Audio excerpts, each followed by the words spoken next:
2 பேதுருவின் புஸ்தகம் 1ஆம் அதிகாரம் 3ஆம் வசனம்.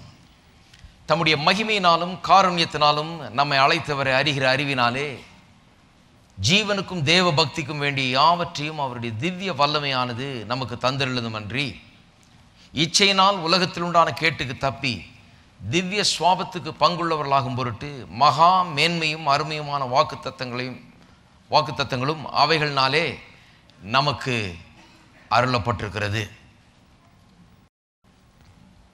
கடந்த பல வாரங்களாக ஜெபத்தை குறித்து போதித்து வருகிறோம். குறிப்பாக ஜெபமும் விசுவாசமும் என்கிற தலைப்பில் போதித்து வருகிறோம். ஜெபத்தில் எப்படி விசுவாச வார்த்தைகளை பயன்படுத்துவது, விசுவாச வார்த்தைகளை ஜெபத்தில் எப்படி பயன்படுத்துவது, என்ன வார்த்தைகளை கொண்டு ஜெபிப்பது என்பதை குறித்து நாம் பேசி வருகிறோம். ஆகவே வார்த்தைகளின் முக்கியத்துவத்தை மிகவும் அதிகமாக இங்கே நாம் பார்த்து வருகிறோம். இந்த வசனத்தை ஏன் வாசித்தேன் என்று சொன்னால், தேவன் நம்முடைய ஜீவனத்துக்கும் நமக்கு தேவ பக்திக்கும், ஜீவனுக்கும் தேவ பக்திக்கும், லைஃப் அண்ட் காட்லினஸ் என்று ஆங்கிலத்தில் வருகிறது, ஜீவனுக்கும் தேவ பக்திக்கும் தேவையான யாவற்றையும் தேவன் தந்திரளி இருக்கிறாராம். எப்படி தந்திரளி இருக்கிறார்? நம்முடைய இந்த உலக வாழ்க்கைக்கும் ஆவிக்குரிய ஜீவித்துக்கு வேண்டிய எல்லாவற்றையும் தேவன் தந்திருக்கிறாராம். எப்படி தந்திருக்கிறார்? அவருடைய மகா மேன்மையும் அருமையுமான வாக்கு தத்தங்களினாலே இவைகள் நமக்கு கொடுக்கப்பட்டிருக்கிறது. நம்முடைய வாழ்க்கைக்கு தேவையான எல்லாமே தேவனுடைய வார்த்தையில் அடங்கி இருக்கிறது. வாக்கு தத்தத்துக்குள்ளே அதை வைத்திருக்கிறார். வாக்கு தத்தத்தின் வாயிலாக அது நமக்கு கொடுக்கப்பட்டிருக்கிறது என்று இங்கே சொல்லப்பட்டிருக்கிறது. ரொம்ப முக்கியமான ஒரு காரியம் பாருங்க, கவனிக்க வேண்டியது. நமக்கு என்னெல்லாம் தேவையோ அதையெல்லாம் கர்த்தர் இந்த வார்த்தையின் மூலமாக நமக்கு வாய்க்க பண்ணும்படியாக இந்த வார்த்தையில் அதை வைத்திருக்கிறார். ஆகவே தான் நம்ம இந்த வார்த்தைக்கு செல்ல வேண்டும். இந்த வார்த்தைகள் தான் நம்முடைய உள்ளத்துக்கு வர வேண்டும். இந்த வார்த்தைகள் தான் நம்முடைய வாயில இருக்க வேண்டும். இந்த வார்த்தைகளைத்தான் நாம் பேச வேண்டும். இந்த வார்த்தைகள் தான் மலைகளை பெயர்க்கக்கூடிய விசுவாசத்தை உண்டாக்குகிறது, சக்தி உடையதாக இருக்கிறது. ஆகவே இன்றைக்கு மேலும் சில காரியங்களை, வார்த்தைகளை குறித்து பார்ப்போம். வார்த்தைகள் எப்படி விசுவாசத்தை உண்டாக்குகிறது, விசுவாசம் எப்படி காரியங்களை மாற்றுகிறது என்பதை குறித்து நாம் தொடர்ந்து இன்றைக்கு பார்ப்போம். திருப்போம். நாம் ஒவ்வொரு வாரமும் வாசித்து வந்த மார்க் எழுதின சுவிசேஷம் 11ஆம் அதிகாரத்துக்கு, மார்க் எழுதின சுவிசேஷம் 11ஆம் அதிகாரம் 22 முதல் 24 வசனங்கள். இயேசு அவர்களை நோக்கி, தேவனிடத்தில் விசுவாசம் உள்ளவர்களாய் இருங்கள்.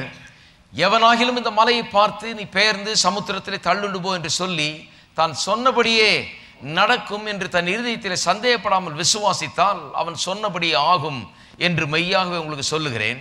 ஆதலால் நீங்கள் ஜெபம் பண்ணும்போது எவைகளை கேட்டுக்கொள்வீர்களோ அவைகளை பெற்றுக்கொள்வோம் என்று விசுவாசியுங்கள், அப்பொழுது அவைகள் உங்களுக்கு உண்டாகும் என்று சொல்லுகிறேன்.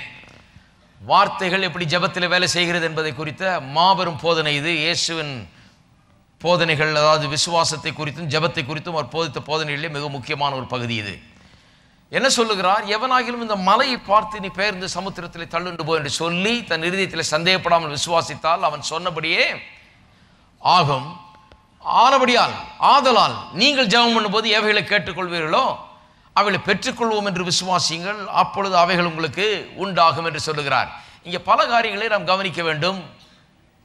இப்பொழுது நான் முதல்ல உங்களுக்கு சொன்ன காரியத்தை மனதில் வைத்துக் கொண்டதை கவனிக்க வேண்டும். கர்த்தருடைய வார்த்தையிலே தான் கர்த்தர் நம்முடைய வாழ்க்கைக்கு தேவையான எல்லாவற்றையும் வைத்திருக்கிறார். எதையாவது நாம் அடைய வேண்டும் என்றால், எதையாவது பெற்றுக்கொள்ள வேண்டும் என்றால், ஏதாவது நமக்கு உண்டாயிருக்க வேண்டும் என்றால், ஆவியில, ஆத்மாவிலே, சரீரத்திலே, குடும்பத்திலே, பொருளாதாரத்திலே, எந்த விதத்தில் இருந்தாலும் சரி, எவையா இருந்தாலும் சரி, நமக்கு எது உண்டாக வேண்டும் என்றாலும் சரி, இந்த வார்த்தையிலே தேவன் அதை வைத்து விட்டார். இந்த வார்த்தையில வைத்து விட்டதுனாலே இந்த வார்த்தைக்கு சென்று அந்த வார்த்தையின் மூலமாகத்தான் நாம் அதை பெற்றுக்கொள்ள முடியும். ஆகவே தான் இங்கே வார்த்தையை பற்றி இயேசு சொல்லுகிறார். அதை எப்படி உபயோகப்படுத்துவது என்று சொல்லுகிறார். மலையை பார்த்து நீ பெயர்ந்து சமுத்திரத்திலே தள்ளுண்டு போ என்று சொல்லுகிறார். வார்த்தை உள்ளத்திலே வைத்து அதை வாயிலே பேச வேண்டும் என்பதை அவர் சொல்லுகிறார். பாருங்க, இன்றைக்கு பல ஆதாரங்களை கொண்டு நான் எடுத்து காண்பிக்க இருக்கிறேன். எப்படி நமக்கு வேண்டிய எல்லாவற்றையும் கர்த்தர் இங்கே வார்த்தையிலே வைத்து விட்டார் என்று. ரட்சிப்பு எடுத்துக்கொள்வோம். உதாரணத்துக்கு, ரட்சிப்பு எப்படி நமக்கு உண்டாகிறது? ஒருவன் ரட்சிக்கப்பட வேண்டும் என்றால் அவன் எப்படி ரட்சிக்கப்படுகிறான்? இந்த வார்த்தைக்கு தான் அவன் வர வேண்டும். 1 பேதுருக்கு திருப்புவோம். 1ஆம் அதிகாரத்திலே ரட்சிப்பு எப்படி உண்டாகிறது என்று பார்ப்போம். இந்த வார்த்தைக்கு அப்பாற்பட்ட விதத்தில் ரட்சிப்பு கிடையாது. இந்த வார்த்தையின் மூலமாக தான் ரட்சிப்பு நமக்கு உண்டாகிறது. 23ஆம் வசனம், 1ஆம் அதிகாரம் 1 பேதுரு 23ஆம் வசனம். அழிவுள்ள வித்தினாலே அல்ல, என்றென்றைக்கும் நிற்கிறதும் ஜீவனுள்ளதுமாகிய தேவ வசனமாகிய அழிவில்லாத வித்தினாலே மறுபடியும் ஜனிப்பிக்கப்பட்டிருக்கிறீர்கள். எப்படி மறுபடியும் பிறந்தோம் நாம? எப்படி மறுபிறப்பு நமக்கு உண்டானது என்று சொல்லுகிறார். எப்படி உண்டானது என்று சொன்னால், இந்த அழிவில்லாத வித்தாகிய தேவனுடைய வார்த்தையின் மூலமாய் நாம் ஜனிப்பிக்கப்பட்டிருக்கிறோமாம். எப்படி தேவனுடைய வார்த்தையின் மூலமாய் நாம் ஜனிப்பிக்கப்பட முடியும்? எப்படி தேவனுடைய வார்த்தை நமக்கு ரட்சிப்பை உண்டாக்க முடியும்? எப்படி தேவனுடைய வார்த்தை கொண்டு நாம் ரட்சிக்கப்படுகிறோம் என்பதை நாம் கவனிக்க வேண்டும். பாருங்க, இயேசு நமக்கு செய்ய வேண்டிய எல்லாவற்றையும் செய்து முடித்து விட்டார். கல்வாரி சிலுவையில் அதெல்லாம் செய்து முடித்து விட்டது. அதை குறித்து செய்யப்படுகிற பிரசங்கம் தான் சுவிசேஷ பிரசங்கம். அதை குறித்த வாக்குத்தத்தங்கள், அங்கே சொல்லப்பட்டிருக்கிற காரியங்கள் எல்லாவற்றையும் எடுத்து பிரசங்கிக்கிறோம். அதை ஒரு மனுஷன் கேட்க வேண்டும், அதை விசுவாசிக்க வேண்டும், அந்த வார்த்தை அவனுக்கு வர வேண்டும், அந்த வார்த்தை அவனுடைய உள்ளத்தில் இடம்பெற வேண்டும். அந்த வார்த்தை பிறகு உள்ளத்தில் இருந்தால் மட்டும் போதாது. இந்த அழிவில்லாத வித்தாகிய தேவனுடைய வசனம் அவனுடைய உள்ளத்தில் போய் மறுபிறப்பை ஏற்படுத்துகிறது மட்டுமில்லாமல், ரீஜெனரேஷனை உண்டு பண்ணுகிறது மட்டுமில்லாமல், அவன் வாயினால் அறிக்கை செய்து இருதயத்தில் விசுவாசிக்கவும் வேண்டும் என்று வாசிப்போம். ரோமர் எழுதின நிருபம் 10ஆம் அதிகாரம், ரோமர் 10:9-10. என்னவென்றால், கர்த்தராகிய இயேசுவை நீ உன் வாயினாலே அறிக்கையிட்டு தேவன் அவரை மரித்தோரிலிருந்து எழுப்பினார் என்று உன் இருதயத்திலே விசுவாசித்தால் ரட்சிக்கப்படுவாய். எப்படி ரட்சிக்கப்படுவாய்? கர்த்தராகிய இயேசுவை நீ உன் வாயினாலே அறிக்கையிட்டு, கர்த்தராகிய இயேசுவை உன் வாயினாலே அறிக்கையிட்டு தேவன் அவரை மரித்தோரிலிருந்து எழுப்பினார் என்று. இதுதான் கிறிஸ்தவ பிரசங்கம். பாருங்க, கர்த்தராகிய இயேசு கிறிஸ்து யார்? அவர் எதற்காக இந்த உலகத்துக்கு வந்தார்? அவர் எதற்காக சிலுவையில் மரித்தார்? அவர் மரித்ததன் காரணம் என்ன? மரித்த போது நடந்தது என்ன? அவர் எதற்காக உயிரோடு எழுந்தார்? இந்த சிலுவை மரணத்திலும் உயிர்த்தெழுதலிலும் தேவன் நடப்பித்தது என்ன என்பதை குறித்து பிரசங்கிக்கிறோம். அதை கேட்டவர்கள் இயேசுவை வாயினால் அறிக்கை செய்து தேவன் அவரை மரித்தோரிலிருந்து எழுப்பினார் என்று இருதயத்தில் விசுவாசித்தால் ரட்சிக்கப்படுகிறார்கள். அடுத்த வசனம் சொல்லுது, நீதி உண்டாக இருதயத்தில் விசுவாசிக்கப்படும், ரட்சிப்பு உண்டாக வாயினாலே அறிக்கை உண்டாகப்படும். எப்படி பாவி அவனுக்கு ஒரு நீதி உண்டாகிறது? எப்படி பாவி நீதிமானாக மாறுகிறான்? இருதயத்தில் விசுவாசிக்கிறானாம். எப்படி ஒரு பாவி ரட்சிக்கப்படுகிறான்? அவன் வாயினாலே அறிக்கை செய்கிறானாம். அப்ப தேவனுடைய வார்த்தை அனுப்புகிறார். தேவன் ஒருவன் ரட்சிக்கப்பட வேண்டும் என்றால் கர்த்தர் வார்த்தை அனுப்புகிறார். வார்த்தை அனுப்பி அந்த வார்த்தை அவன் உள்ளத்தில் இடம்பெற செய்து தேவ ஆவியானவர் அந்த வார்த்தையை கொண்டு அவனுக்குள்ளே ஒரு மறு ஜென்மத்தை உண்டு பண்ணுகிறார். அவன் மறுபடியும் பிறக்க முடியாத உள்ளத்தில் ஒரு கிரியை நடக்கிறது. அப்பொழுது அவன் இருதயத்தில் விசுவாசிக்கிறான், வாயினால் அறிக்கை செய்கிறான். இருக்கிறதுலே எல்லாத்தை காட்டிலும் பெரிய அற்புதம் அவனுக்கு நடக்கிறது. வார்த்தை அனுப்பி அதை உள்ளத்தில் வைத்து அதை வாயில பேச வைத்து தான் ரட்சிப்பை ஒரு மனுஷனுக்கு தேவன் கொண்டு வருகிறார். வேற ஏதாவது விதத்தில் கொண்டு வந்துடலாமே, தேவன் அப்படியே கொடுத்துடலாமே ரட்சிப்பு என்று நினைக்கலாம். தேவன் கொடுத்து விட்டார். மனுஷன் இதை எப்படி எடுக்கிறது? மனுஷன் இதை எப்படி சொந்தம் பாராட்டுகிறது? மனுஷன் எப்படி தனக்கு சொந்தமாக்குகிறது என்று சொன்னால், அவன் அந்த வார்த்தைகளை கேட்க வேண்டும், வார்த்தை உள்ளத்தில் போக வேண்டும், இருதயத்தில் போக வேண்டும், வாயினாலே அறிக்கை செய்யப்பட வேண்டும். ரொம்ப முக்கியம். பாருங்க, சுகத்தை எடுத்துக்கொள்வோம், அதுவும் அப்படியே தான். சங்கீதம் 107க்கு திருப்புவோம். நமக்கு தேவையான ஜீவனுக்கும் தேவ பக்திக்கும் தேவையான அனைத்தையும் தேவன் தம்முடைய வார்த்தையில வைத்து விட்டார். அதுதான் சொல்ல வருகிறேன். 107ஆம் சங்கீதம் 20. அவர் தமது வசனத்தை அனுப்பி, எல்லாரும் சொல்லுவோம் வசனத்தை அனுப்பி, அவர் தமது வசனத்தை அனுப்பி அவர்களை குணமாக்கி அவர்களை அழிவுக்கு தப்புவிக்கிறார். ஒருவனை குணமாக்க வேண்டும் என்றால், சுகமாக்க வேண்டும் என்றால் தேவன் எப்படி வேலை செய்கிறார்னு பார்க்க வேண்டும். அதனால தான் பாருங்க, ரொம்ப முக்கியம் கிறிஸ்தவ விசுவாசிகள் இதெல்லாம் புரிந்து கொள்வது, அறிந்து கொள்வதற்கு. ஒருவனை சுகமாக்க தேவன் எப்படி வேலை செய்கிறார்? உங்களை சுகமாக்கணும்னா கர்த்தர் முதல்ல என்ன பண்ணுகிறார்? தேவனுடைய வார்த்தையை அனுப்புகிறார். நாம நினைச்சுக்கிறோம் பெரிய வரம் பெற்ற தேவதாசரை அனுப்புகிறாருன்னு. அந்த வரம் பெற்ற தேவதாசர் வந்து என்ன பண்ண போறாரு? கையில் ஏதாவது மேஜிக்கை சுமந்துக்கிட்டு வர்றாரா? கிடையாது. அவர் கர்த்தருடைய வார்த்தையை கொண்டு வருகிறார். அவர் எதில் வரம் பெற்றவர்? கர்த்தருடைய வார்த்தையை வந்து பேசுகிறதில் வரம் பெற்றவர். கர்த்தருடைய வார்த்தையை நமக்கு சொல்லுகிறார். வார்த்தை அனுப்பி தம்முடைய வசனத்தை அனுப்பி அவர்களை அவர் குணமாக்குகிறாராம். எப்படி? கொஞ்சம் யோசித்து பார்க்க வேண்டும். வசனத்தை அனுப்பி எப்படி குணமாக்குவார்? அப்படின்னு சொன்னால் வசனத்தை ஒருவன் கேட்க வேண்டியதாக இருக்கிறது சுகம் உண்டாகும்படியாக. சுகத்தை பெற்றுக்கொள்வதற்கு பல்வேறு வழிகள் இருக்குது பாருங்கள். சுகத்தை நாம் பாருங்கள், சுவிசேஷத்தை நாம் கேட்கறதுக்கு முன்னாலே ஒருவேளை சுவிசேஷ கூட்டங்களுக்கு போயிருக்கலாம், அங்கே தெய்வீக சுகத்தை குறித்து அவங்க பேசியிருக்கலாம். அப்போ கூட பாருங்கள், அங்கே கை வச்சு ஜெபம் பண்ணுறாங்க. வேத வசனத்தில் சொல்லப்பட்டிருக்கிறது, வியாதியஸ்தர் மேல் கைகளை வைப்பீர்கள் அப்பொழுது அவர்கள் சொஸ்தமாவார்கள் என்று. அது குறிப்பாக அவிசுவாசிகளை குறித்து அப்படி சொல்லப்பட்டிருக்கிறது. சுவிசேஷத்தை பிரசங்கம் பண்ணும்போது போகிற இடத்துல வியாதியஸ்தர் மீது கைகளை வைப்பீர்கள் அப்பொழுது அவர்கள் சொஸ்தமாவார்கள் அர்த்தத்தில் அப்படி சொல்லி இருக்கிறது. அப்போ சுவிசேஷத்தை அறியாதவர்கள் கூட சுகத்தை பெற்றுக்கொள்ளலாம். அவள் பெற்றுக்கொள்ளும் போது கைகளை வைக்கிறதன் மூலமாக சொஸ்தமாகிறார்கள். பல்வேறு விதங்கள் இருக்கிறது சொஸ்தமாகிறது. கைகளை வைக்கிறதன் மூலமாக சொஸ்தமாகிறார்கள். சிலர் எண்ணெய் பூசி அப்படி சொஸ்தமாகிறார்கள். விசுவாசிகளுக்கு வியாதியிலிருந்து சுகத்தை கிடைக்க முடியாது ஜெபம் பண்ணும்போது, வியாதியிலிருந்து சுகத்தை விசுவாசிகள் பெரும்படியாய் ஜெபிக்கும் போது எண்ணெய் பூசி ஜெபியுங்கள் என்று யாக்கோபு 5ஆம் அதிகாரத்தில் சொல்லப்பட்டிருக்கிறது. இப்படி எண்ணெய் பூசி ஜெபிக்கிறதுனால சொஸ்தம் உண்டாகும். இன்னும் பல்வேறு வழிகள் இருக்குது. வேத வசனத்தில் வாசித்து பார்த்தால் பவுல் தம்முடைய சின்ன ஒரு கைக்குட்டையை கூட அனுப்புகிறாராம் பாருங்க. அனுப்பி அதை அவர்கள் கொண்டு போய் வைக்கிறார்களாம் வியாதியஸ்தர்கள் மீது, அவர்கள் சொஸ்தமாகிறார்கள். இப்படியெல்லாம் இருக்குது வேத வசனத்தில். பல்வேறு வழிமுறைகள் இருக்கிறது. கைகளை வைக்கிறார்கள். இயேசுவை வஸ்திரத்தை தொட்டாரெல்லாம் சொஸ்தமானார்களாம். இயேசு அவர்களை தொட்டார், அவர்கள் சொஸ்தமானார்கள். இப்படி பல்வேறு வழிகள் இருக்கிறது. ஆனால் எந்த வழியை எடுத்துக்கொண்டாலும் சரி, தொட்டு சொஸ்தமானாலும் சரி, எண்ணெய் பூசி சொஸ்தமானாலும் சரி, நீங்கள் கைக்குட்டையை கொடுத்து அனுப்பிச்சு சொஸ்தமானாலும் சரி, எப்படி சொஸ்தமானாலும் சரி, அந்த கைக்குட்டையில் ஒன்றும் இல்லை, இந்த கையில் தொடரும் இந்த கையிலையும் ஒன்றும் இல்லை, இந்த எண்ணெய் பூசுறோம் அந்த எண்ணெயிலையும் ஒன்றும் இல்லை. எல்லா இடத்துலையும் நீங்கள் பார்த்தீர்கள் என்றால் கர்த்தருடைய வார்த்தை தான் அங்கே மிக முக்கியமாக இருக்கிறது.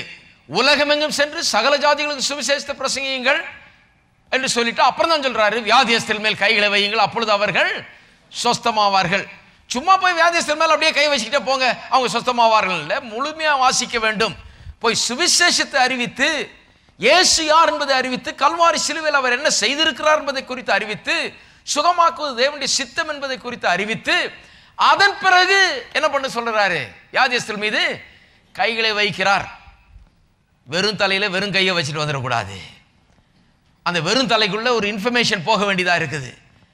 சில தகவல்களை அவர்கள் கேட்க வேண்டியதாக இருக்கிறது. அதனால வேத வசனம் சொல்லுகிறது, அவருடைய வார்த்தை அனுப்பி அவளை சொஸ்தமாக்கிறார் என்று சொல்லி வார்த்தை செல்ல வேண்டியதாக இருக்குது.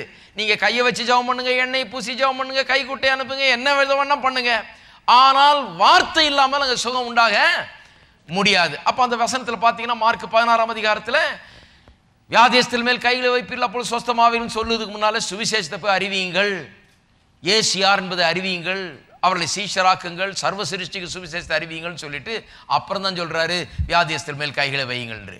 யாக்கோபு 5ஆம் அதிகாரத்தில் சொல்ல போனால், ஒருவன் வியாதிப்பட்டால் அவன் சபையின் மூப்பர்களை அழைப்பானாக, அவர்கள் அவனுக்கு எண்ணெய் பூசி ஜெபம் பண்ணி, சபை மூப்பர் என்ன பண்ணுகிறார், சபையின் மூப்பர்களை அழைப்பார்களாக சொன்ன உடனே சபை மூப்பர் என்ன பண்ண முடியும்? அதாவது அங்க 13ஆம் வசனத்திலே சொல்லப்பட்டிருக்கிறது, ஒருவன் துன்பப்பட்டால் அவன் ஜெபம் பண்ண கடவன். அப்ப துன்பப்பட்ட உடனே சபையின் மூப்பரை கூப்பிடக்கூடாது. அப்ப வெறும் சபையில ஒரு 100 மூப்பரை வச்சுக்க வேண்டியதுதான், 100 பக்கம் அனுப்புறதுக்கு. ஒருத்தருக்கும் வயிற்று வலி வந்தோடனே உடனே ஃபோன் பண்ணி, ஐயா வயிற்று வலி சீக்கிரம் வாங்க அப்படின்னு கூடாது. துன்பப்பட்டால் அவன் ஜெபம் பண்ண கடவன். இருக்கீங்களா? நீங்களே ஜெபம் பண்ணுங்க. ஜெபம் பண்ணியும் சரியாகலைன்னா அப்புறம் தான் என்ன சொல்லியிருக்கு, சபையின் மூப்பர்களை வரவழைப்பானாக. மூப்பர்னா யாரு? வசனத்தை போதிக்கிறவர். மூப்பர்னா வயசானவர் இல்லை அப்படின்னு நினச்சிட்டு இருக்கோம் நம்ம. வேத வசனத்தை சரியாக வாசித்து பாருங்க. மூப்பர்களை குறித்து எபேசியர் 20ஆம் அதிகாரத்தில் எபேசி சபையின் மூப்பர்கள் அழைத்து பேசுகிறார். அவர்களுக்கு சொல்லுகிறார், இந்த சபையை போஷித்து காப்பாற்றுங்கள் என்று சொல்லி. அப்போ மூப்பர்கள் என்று சொன்னால் சபைக்கு போஷாக்கை உண்டு பண்ணுகிறவர்கள், வசனத்தை போதிக்கிறவர்கள், பாஸ்டர்ஸ், அதுதான் மூப்பர்கள் சொல்லி இருக்குது. அப்ப மூப்பர்களை வரவழைத்து அவர்கள் என்ன பண்ணுகிறாங்க, இவர்கள் போதிக்கிறவர்கள். அவர்கள் வந்த உடனே எண்ணெய் பூசி, அங்க ஒரு தகவல் கொஞ்சம் ஸ்ட்ரெயிட்டா கொடுக்காம இருக்குது, அதனால நம்ம அங்க நுழைக்க வேண்டியதா இருக்குது. அது என்னவென்று சொன்னால், மூப்பர்கள் ஏன் வரணும்? எண்ணெய் பூசுறதுனா யாராவது வந்து எண்ணெய் பூசிடலாமே, நீங்களே கூட பூசிக்கலாமே. மூப்பர்கள் ஏன் வந்து எண்ணெய் பூசுகிறார்கள் சொன்னா, மூப்பர்கள் வந்து போதிக்கிறார்கள். அவர்கள் போதிக்கிறவர்கள். அவர்கள் கையிலே பைபிளை தூக்கிட்டு வர்றாங்க. பைபிளை தூக்கிட்டு வந்து, ஏன்பா உனக்கு சுகமாகலை, உனக்கு என்ன பிரச்சனை அப்படின்னு சொல்லி பேசி வசனத்தை திறந்து வசனத்தை அங்கே கொடுக்கிறார்கள். வார்த்தையை அனுப்பி அவர்களுக்குள்ள பாவம் இருந்தால் அந்த பாவத்தை அறிக்கை செய்ய சொல்லுகிறார்கள். வேற ஏதாவது பிரச்சனை இருந்தால் அதை டீல் பண்ணுறதுக்கு கர்த்தருடைய வார்த்தை எடுத்து சொல்லுகிறார்கள். ஏன் இந்த மனுஷன் சுகமாகலை, இவன் ஜெபம் பண்ணால் சுஸ்தமாகணுமே, ஏன் சுகமாகலைன்னு சொல்லி அதற்காக வேண்டிய வழிமுறைகளை அவர்கள் கற்றுத்தருகிறார்கள். அவனுக்கு ஒருவேளை பாவம் இருக்கலாம், மற்ற பிரச்சனைகள் இருக்கலாம். ஒரு சில நேரத்தில் வியாதியின் மிகுதியினாலே அப்படியே தோய்ந்து போய் சோர்ந்து போய் ரொம்ப வியாதி, ரொம்ப வலி, ரொம்ப வேதனையில் படுத்து கிடக்கிறான். அவனுக்கு வந்து கர்த்தருடைய வார்த்தை என்ன சொல்லுகிறதுன்றது கூட மறந்து போயிருக்கலாம். ஒருவேளை அதையெல்லாம் நினைவுபடுத்தி அவன் விசுவாசத்திலே தன்னுடைய விசுவாசத்தை பயிற்சிவிக்க முடியாத ஒரு நிலையில் அவன் இருக்கலாம் பாருங்க. ஆகவே தான் வசனத்தை சொல்லுகிற ஒரு மூப்பர் வர்றாரு. அவர் அவனை கரெக்ட் பண்ணுகிறாரு, அவனுக்கு போதிக்கிறாரு, அவனுக்கு நினைவூட்டுகிறார். எல்லாம் வசனத்தை வச்சு செய்கிறார். அப்புறம் தான் எண்ணெயை பூசுகிறார். நல்லா கவனிக்க வேண்டும். வெறும் எண்ணெய் பூசினதுனால சுகமாகல. சிலர் நினைக்கிறாங்க எண்ணெயில் ஏதோ இருக்குதுன்னு. நிறைய பேர் பாருங்கள், சில கூட்டங்களில் நாங்கள் வெளியே குரூசைட்லாம் வைக்கும்போது ஒரு கும்பல் வந்து, முக்கியமாக அந்த கிறிஸ்தவ கும்பல் பாருங்கள், வந்து எண்ணெய் பாட்டிலோடு நின்றுட்டு இருக்கோம்.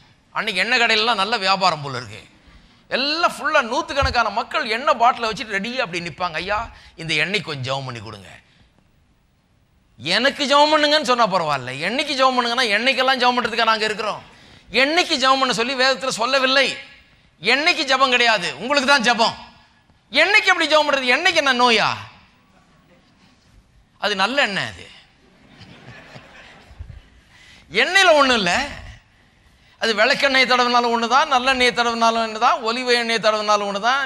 நீங்கள் எந்த எண்ணெய் தடவுங்க எல்லாம் ஒன்று தான். எண்ணெய்க்கு ஏன் ஜெபம் பண்ண வேணும்? எண்ணெய்க்கு நான் ஜெபம் பண்ண போகிறதில்லை. நிறைய பேர் நான் சொல்லியிருக்கேன், எண்ணெய்க்கு ஜெபம் பண்ண வேணாங்க, உங்களுக்கு தான் ஜெபம் பண்ண போகிறேன். இல்லைங்க, இந்த எண்ணெயை ஜெபம் பண்ணி கொடுத்தீங்கன்னா நான் வீட்டில் போய் இந்த எண்ணெயை தடவிக்குவேன். நான் சொன்ன முதல்ல வசனத்தை கேளுங்க, கர்த்தருடைய வார்த்தையை கேளுங்கள். சுகத்தை குறித்து கொஞ்சம் கேளுங்க, கர்த்தருடைய வார்த்தை என்ன சொல்லுகிறது என்பதை கேளுங்க. உங்களுடைய வாழ்க்கைக்கு ஏற்ற சத்தியங்களை கேளுங்க. சுகம் வேண்டுமா, ஆரோக்கியம் வேண்டுமா, வியாதியிலிருந்து விடுதலை வேணுமா, கர்த்தருடைய வாக்கு தத்தங்கள் அதெல்லாம் அதுக்காக தான் கொடுக்கப்பட்டிருக்கிறது. ஜீவனுக்கும் தேவ பக்திக்கும் தேவையான எல்லாவற்றையும் தேவன் என்ன பண்ணியிருக்கிறார்? தம்முடைய மகா மேன்மையும் விலையேறப்பெற்றதுமாயிருக்கிற இந்த வாக்கு தத்தத்தில் இந்த வாழ்க்கைக்கும் ஆவிக்குரிய ஜீவித்துக்குரிய எல்லா உலக வாழ்க்கைக்கும் ஆவிக்குரிய ஜீவித்துக்கும் வேண்டிய எல்லாவற்றையும் வைத்து விட்டார். ஆகவே தான் வசனத்தை கேட்க வேண்டும். வசனத்தை கேட்டு அப்புறம் எண்ணெய் பூசினா அப்புறம் வேலை நடக்குது. அவன் பாவம் செய்திருந்தா அவனுக்கு மன்னிக்கப்படும். விசுவாசம் உள்ள ஜெபம் பிணியாளியை ரட்சிக்கும். அப்ப எண்ணெய் ரட்சிக்கிறது இல்லை. அவன் ஏதோ வந்து மூப்பர் வந்து ஏதோ ஒன்று சொல்லுகிறார், அதனால தான் மூப்பரை கூப்பிட்டு இருக்குது. ஏன்னா அவர் தான் வந்து போதிக்க முடியும். ஏன்னா இவன் ரொம்ப நோய்வாய்ப்பட்டு ரொம்ப பலவீனமாக இருக்கிறான், சரியா சிந்திக்க முடியல. அவர் வந்த உடனே கொஞ்சம் வசனத்தை எடுத்து அவனுக்கு சொல்லுவார். சொல்லி முக்கியமாக என்ன சொல்லுவார்? தேவ ஆவியானவர், உயிர்ப்பிக்கிற ஆவியானவர், கிறிஸ்துவை மரித்தோரிலிருந்து எழுப்பின அதே ஆவியானவர் உங்களுக்குள் வாசமாயிருந்தால் சாவுக்கு ஏதுவான உங்கள் சரீரங்களையும் அவர் உயிர்ப்பிப்பார்னு எழுதியிருக்குது. இவன் மறந்துட்டாங்க, ரொம்ப ஜுரம் அடிச்சிட்டு இருக்குது, அதனால அப்படியே போத்திட்டு படுத்துட்டு கிடக்கிறான். அவன் எழுப்பி என்ன சொல்றாரு? கிறிஸ்துவை மரித்தோர்னு எழுப்பின அதே ஆவியானவர் சாவுக்கு ஏதுவானவனுடைய சரீரத்தை அவர் உயிர்ப்பிப்பாரப்பா. இந்த எண்ணெய் வந்து இந்த உயிர்ப்பிக்கிற சக்திக்கு அடையாளமாக இருக்கிறது, பலன் அளிக்கிற அந்த சக்திக்கு ஆவியானவருக்கு அடையாளமாக இருக்கிறது. எண்ணெயை பூசும்போது நீ நினைவில் வைத்துக்கொள், ஆவியானவர் உனக்குள்ள இருக்கிறார், அவர் உன்னை உயிர்ப்பிக்கிற ஒருவர், உன்னை உயிர்ப்பிப்பார், இந்த படுக்கையிலிருந்து உன்னை எழுப்புவார் என்று சொல்லி அப்படி ஜபிக்கும் போது அவனுக்குள்ள என்ன வருகிறது? விசுவாசம் வருகிறது. விசுவாசம் உள்ள ஜபம் பிணியாளியை ரட்சிக்கும். அப்ப மூப்பர் எதுக்கு வந்தாரு? விசுவாசத்தை உண்டு பண்ணுகிறதுக்கு தான் வந்தாரு. சுவிசேஷத்தை போய் அறிவிக்கிறோம், வியாதியஸ்தர் மேல் கைகளை வைகள் சொஸ்தமாவார்னு இருக்குது. ஏன் சுவிசேஷத்தை அறிவித்து வியாதியஸ்தர் மேல் கைகளை வைக்கிறோம்? இயேசு பாருங்க, பிரசங்கித்தார், போதித்தார், சொஸ்தமாக்கிறார். இது மூன்று தான் அவருடைய ஊழியம். பிரசங்கித்து போதித்து சொஸ்தமாக்கிறார். எங்க போனீங்கன்னாலும் பாருங்க, எங்க போனாலும் பிரசங்கிக்கிறார், போதிக்கிறார், சொஸ்தமாக்குகிறார். பிரசங்கிக்கிறார், போதிக்கிறார், சொஸ்தமாக்குகிறார். ஏன்? பிரசங்கிக்கும் போது போதிக்கும் போது தான் விசுவாசம் உண்டாகிறது. விசுவாசம் உண்டான உடனே அவன் சுகத்தை பெற்றுக்கொள்ள ஆயத்தமாகி விடுகிறான். அதனால தான் வேதவசனம் சொல்லுகிறது, அவர் தம்முடைய வசனத்தை அனுப்பி அவர்களை சொஸ்தமாக்கினார். அப்போ பாருங்க, வெறும் வியாதியஸ்தர் மேல கைகளை வைக்கிறது இல்லை, இயேசுவே வந்து கை வச்சா சோமாங்கயா அப்படின்றதுக்கும் அப்படின்னு சிலர் நினைச்சிட்டு இருக்காங்க. நான் சொல்லுகிறேன், இயேசுவே தம்முடைய வார்த்தையை அனுப்பி வைத்திருக்கிறார். இதை விசுவாசித்தால் சுகமாகும். அவரே வந்து கை வச்சா சுகமாகும்யா? இல்லை, அவருடைய வார்த்தையை விசுவாசித்தால் சொஸ்தமாகும். கைகளை வைக்கிறது என்கிறது வெறும் ஒரு பாயிண்ட் ஆஃப் கான்டாக்ட். சரி, இப்போ பெற்றுக்கொள் அப்படின்னு சொல்றதுக்கு தான் ஒரு உதவி தான் அது ஒழிய கையில் வைக்கிறதுனால ஒன்றும் இல்லை. விசுவாசம் வர வேண்டும், விசுவாசம் வர வேண்டும் என்றால் வார்த்தை வர வேண்டும். அதனால தான் வசனத்தை அனுப்பி அவர்களை குணமாக்கி, எல்லாரும் சொல்லுங்க, வசனத்தை அனுப்பி அவர்களை குணமாக்கி. இன்னொரு வசனத்தை வாசிக்கிறேன் பாருங்க, நீதிமொழிகள் 4ஆம் அதிகாரம், நீதிமொழிகள் 4:21-20. என் மகனே, என் வார்த்தைகளை கவனி, என் வசனங்களுக்கு உன் செவியை சாய், அவைகள் உன் கண்களை விட்டு பிரியாதிருப்பதாக அவைகளை உன் இருதயத்துக்குள்ளே காத்துக்கொள். அவைகளை கண்டுபிடிக்கிறவர்களுக்கு அவைகள் ஜீவனும் அவர்கள் உடலுக்கெல்லாம் ஆரோக்கியமாம். எல்லா காவலோடும் உன் இருதயத்தை காத்துக்கொள், அதனிடத்திலிருந்து ஜீவ ஊற்று புறப்படும். பாருங்க, வசனத்தை கண்டுபிடின்றாரு, வார்த்தைகளை கவனி, வசனங்களுக்கு செவியை சாய், கண்களை விட்டு அது பிரியக்கூடாது, உன் இருதயத்துக்குள்ள அதை வை. அவைகளை கண்டுபிடிக்கிறவர்கள் எவைகளை? தேவனுடைய வார்த்தையை, வசனத்தை. வசனம் ஒரு மனுஷனுக்கு வந்து விட்டது என்று சொன்னால், கர்த்தர் அனுப்பின வசனம் அவனுக்கு வந்து சேர்ந்து விட்டது என்று சொன்னால், இந்த காலை வேளையில் வசனத்தை கேட்டுக்கொண்டிருக்கிறீர்கள், கர்த்தர் உங்களுடைய தேவைகள் எல்லாம் சந்திக்கப்படும்படியாக வசனத்தை அனுப்புகிறார். அந்த வசனத்தில் பார்த்தீங்கன்னா சங்கீதம் 107:20 வசனத்தை அனுப்பி குணமாக்கினார் என்பது மட்டுமல்ல, அழிவுக்கு தப்பு வைக்கிறார். எல்லா விதமான விடுதலையும் கர்த்தர் கொண்டு வருகிறார். அதில் வசனம் அனுப்பப்படுகிறது. அவைகளை கண்டுபிடிக்கிறவர்களுக்கு அவைகள் ஜீவனும் உடலுக்கெல்லாம் ஆரோக்கியமா இருக்குது. அப்போ வசனத்தில் தான் பேக்கேஜ் பண்ணி வச்சுட்டாரு கர்த்தர். ஒரு மருந்து பாட்டில் மாதிரி பேக்கேஜ் பண்ணி வசனத்தை கொடுக்கிறார், வசனத்தை அனுப்புகிறார், வசனத்தை அனுப்பி அவர்கள் குணமாக்குகிறார். அதனால தான் சொல்லியிருக்கு, எல்லா காவலோடும் இருதயத்தை காத்துக்கொள், அது நின்று ஜீவ ஊற்று புறப்படும். அதுக்கு அடுத்த வாசனம், வாயின் தாறுமாறுகளை உன்னை விட்டு அகற்றி உதடுகளின் மாறுபாட்டை உனக்கு தூரப்படுத்து. பாருங்க, வாயில் என்ன வருதுன்னு முக்கியம்ன்றாரு, இருதயத்தில் என்ன இருக்குது, வாயில் என்ன இருக்குது என்கிறது முக்கியம். ஏனென்றால் வசனம் அனுப்பப்படுகிறது, வசனம் வந்து உள்ளத்தில் வந்து இடத்தை பிடித்து, வசனம் வாயில வந்து வசனம் வெளியே வரும்போது அப்பொழுதுதான் சுகமும் விடுதலையும் ஆசீர்வாதமும் எல்லாம் நமக்கு உண்டாகிறது. எல்லாமே இப்படிதான் வேலை செய்கிறது பாருங்க. அதனால்தான் எல்லா காவலோடும் இருதயத்தை காத்துக்கொள், அது நின்று ஜீவ ஊற்று புறப்படும் என்று எழுதியிருக்கிறது. அப்ப வசனத்தை அனுப்பி தான் சுஸ்தமாக்குகிறார். அது மட்டும் இல்லாமல் ஜெபமும் இப்படிதான் வேலை செய்து பாருங்க. ஜெபத்தில் நாம் வேண்டிக் கொள்ளுகிற எல்லாமே வசனத்தின் மூலமாக தான் வேலை செய்கிறது. அதையும் காண்பிக்கிறேன். யோவான் 15ஆம் அதிகாரம். நாம் என்னென்ன கேட்டுக்கொள்கிறோம் அதெல்லாம் வசனம் நமக்கு எந்த அளவுக்கு உள்ள போயிருக்குதோ அந்த அளவுக்கு தான் ஜெபத்தில் வெற்றி இருக்க போகிறது. வசனத்தை எந்த அளவுக்கு உள்ளத்தில் வைக்கிறோமோ, வாயில வைக்கிறோமோ, அந்த அளவுக்கு தான் வெற்றி இருக்க போகிறது. இது வேத வசனத்தின் சத்தியம் பாருங்க. இதை நன்றாக கவனிக்க வேண்டும். யோவான் எழுதின சுவிசேஷம் 15ஆம் அதிகாரம் 7ஆம் வசனம். நீங்கள் என்னிலும் என் வார்த்தைகள் உங்களிலும் நிலைத்திருந்தால், நீங்கள் கேட்டுக்கொள்கிறது எதுவோ அது உங்களுக்கு செய்யப்படும்.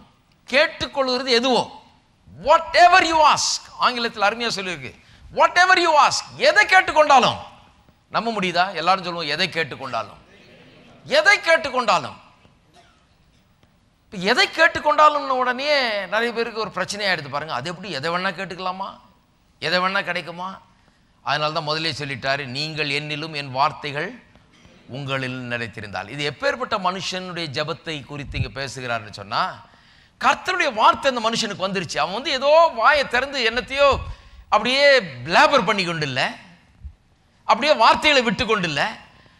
அவன் கர்த்தருடைய வார்த்தையை பெற்ற மனுஷன், அவருடைய வார்த்தை அவனுக்குள்ளே நிலைத்திருக்கிறது, அவன் கர்த்தருக்குள்ளே நிலைத்திருக்கிறான். கர்த்தருடைய வார்த்தை அவனுக்குள்ளே வந்து இடம் பெற்று விட்டது.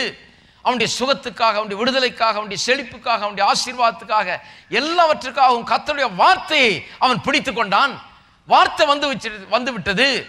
வார்த்தை அவனுக்கு பேசப்பட்டிருக்கிறது. வார்த்தை அவனுடைய உள்ளத்தில் சென்றிருக்கிறது. வார்த்தை அவனுடைய உள்ளத்தில் இருக்கிறது.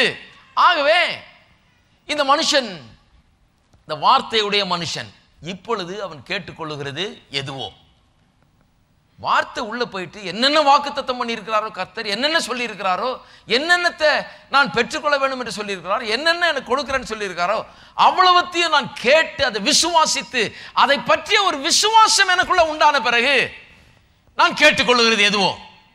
அப்ப பாருங்க, ஜெபத்தில் வந்து ஜெபிக்கிறதுக்கு முன்னால வசனம் நமக்குள்ள போகிறது தான் ரொம்ப முக்கியமான ஒரு காரியமா இருக்கிறது. ஜெபிக்கிறதுக்கு முன்னால தேவனுடைய வார்த்தை நமக்குள்ள ஆழமாக செல்ல வேண்டியது இருக்கிறது. வாசிப்போம் இன்னொரு வசனம். 1 யோவான் 5. 1 யோவான் 5:14. நாம் எதையாகிலும் அவருடைய சித்தத்தின்படி கேட்டால் அவர் நமக்கு செவி கொடுக்கிறார் என்பதே அவரை பற்றி நாம் கொண்டிருக்கிற தைரியம். நாம் எதை கேட்டாலும் அவர் நமக்கு செவி கொடுக்கிறார் என்று நாம் அறிந்திருந்தோமானால் அவரிடத்தில் நாம் கேட்டவைகளை பெற்றுக்கொண்டோம் என்றும் அறிந்திருக்கிறோம். பாருங்க, எதையாகிலும் அவரிடத்தில் கேட்டால், அவருடைய சித்தத்தின்படி கேட்டால் நமக்கு செவி கொடுக்கிறார் என்பது அவரை பற்றி நாம் கொண்டிருக்கிற தைரியம். சித்தத்தின்படி கேட்டாலே உள்ளத்தில் தைரியம் இருக்குதான். என்ன தைரியம்? செவி கொடுக்கிறார் என்கிற தைரியம். சித்தத்தின்படி எப்படி கேட்பது? சித்தத்தின்படி கேட்கணும்னா சித்தத்தை அறிந்திருக்கணும். சித்தம் எங்க இருக்கிறது? கர்த்தருடைய வார்த்தையில் இருக்கிறது. சித்தத்தின்படி கேட்டால் அவர் நமக்கு செவி கொடுக்கிறார்ங்கிறது நம்முடைய தைரியமாகி விடுகிறது. நாம் எதை கேட்டாலும், எல்லாரும் சொல்லுங்க, நாம் எதை கேட்டாலும். அப்ப சித்தத்தின்படி கேட்கிறத பற்றி தான் இங்க சொல்லி இருக்குது. எதை கேட்டாலும் என்று சொன்னால் அவருடைய சித்தத்தின்படி கேட்கிறது. வசனம் உள்ள போயிடுச்சு அந்த மனுஷனுக்கு. கர்த்தருடைய சித்தத்தை அவன் பூர்ணமாக அறிந்திருக்கிறான், நன்றாக அறிந்து வைத்திருக்கிறான். இப்ப எதை கேட்டாலும் கர்த்தருடைய சித்தம் அவனுக்கு விளங்கி விட்டது. அந்த சித்தத்தின்படி அவன் எதை கேட்டாலும் அவர் நமக்கு செவி கொடுக்கிறார் என்று அறிந்திருந்தோமானால் அவரிடத்தில் நாம் கேட்டவைகளை பெற்றுக்கொண்டோம் என்றும் அறிந்திருக்கிறோம். என்ன அருமையான வார்த்தைகள் பாருங்க. கர்த்தருடைய சித்தத்தை ஆகவே தான் அறிந்து கொள்ள வேண்டும். தேவனுடைய வார்த்தை நமக்கு உள்ளே செல்ல வேண்டும். ஆகவே தான் வேதம் சொல்லுகிறது, விசுவாசம் கேள்வியினால் வரும், கேள்வி தேவனுடைய வார்த்தையினால் வரும். அப்ப விசுவாசம் எப்படி வருதுன்னு பார்க்கணும். பாருங்க, ஜெபம் பண்றோம்னு சொல்லி சும்மா அப்படியே கண்ணீர் விட்டு மன்றாடிட்டு இருந்த பிரயோஜனம் கிடையாது. ஆண்டவரே புலம்பிட்டு இருந்தா பிரயோஜனம் கிடையாது. கூப்பாடு போட்டுட்டு இருந்தா பிரயோஜனம் கிடையாது. சும்மா உபவாசம் இருந்துகிட்டே இருந்தா பிரயோஜனம் கிடையாது. என்ன பண்ண வேண்டும்? கர்த்தருடைய வார்த்தைக்குள்ள செல்ல வேண்டும். சிலர் என்ன நினைக்கிறாங்க, நான் தண்ணி கூட குடிக்காம இருந்தா கர்த்தர் கொடுத்துருவாரு, நான் இன்னைக்கு பூரா அழுதன்னா கர்த்தர் ஏதாவது செய்வாரு அப்படின்னு. கிடையாது. முதல்ல கர்த்தருடைய வார்த்தைக்குள்ளாக செல்ல வேண்டும். கர்த்தருடைய சித்தம் என்ன, கர்த்தருடைய வார்த்தை என்ன சொல்லுகிறது, எல்லாவற்றையும் தம்முடைய வார்த்தையில வைத்து விட்டார். வார்த்தையில தான் இருக்குது. அந்த வார்த்தையின் மூலமா தான் எல்லாம் எனக்கு கிடைக்க போகிறது. இந்த வாழ்க்கைக்கும் என்னுடைய ஆவிக்குரிய ஜீவியத்துக்கும் உலக பிரகாரமான வாழ்க்கைக்கும் தேவையான அனைத்தும். அப்படிதான் அந்த 2 பேதுரு 3 அதிகாரம் 1 அதிகாரம் 3-4 வசனத்தை சொல்ல வேணும். இந்த உலக வாழ்க்கைக்கும் ஆவிக்குரிய ஜீவியத்துக்கும் வேண்டிய எல்லாவற்றையும் அவர் தம்முடைய மகா மேன்மையும் அருமையுமான வாக்குத்தத்தங்களில் வைத்திருக்கிறார். ஆகவே அதுக்குள்ள நான் செல்ல வேண்டும். என்னுடைய உலக வாழ்க்கையில் எனக்கு என்ன தேவை அதெல்லாம் அங்கே இருக்குது. எனக்கு என்ன தரப்பட்டிருக்கிறது என்பது அங்கே எழுதியிருக்கிறது. எனக்கு அதை குறித்த விசுவாசம் உண்டாக வேணும். அப்போதான் மார்க் 11:23-24 புரியும். மார்க் 11:23-24 அப்போதான் புரியும். பாருங்க, எவனாகிலும் இந்த மலையை பார்த்து நீ பெயர்ந்து சமுத்திரத்திலே தள்ளுண்டு போன்னு சொன்னால். இப்போ அதுக்கு வருவோம். யார் இந்த மலையை பார்த்து நீ பெயர்ந்து சமுத்திரத்தை தள்ளுண்டு போன்னு சொல்லுகிறவன்? மலையை பார்த்துன்னு சொன்னா எந்த மலையை பார்த்து? சிலர் சொல்றாங்க, என்னையா மலையெல்லாமா பார்த்து பேசுறது அப்படின்னு. ஆண்டவர் பாருங்க, எப்போதுமே ஆவிக்குரிய காரியங்களை விளக்குவதற்காக இந்த உலகத்தில் இருக்கிற காரியங்களை சில நேரத்தில் ஒப்புமை செய்து பேசுகிறார்.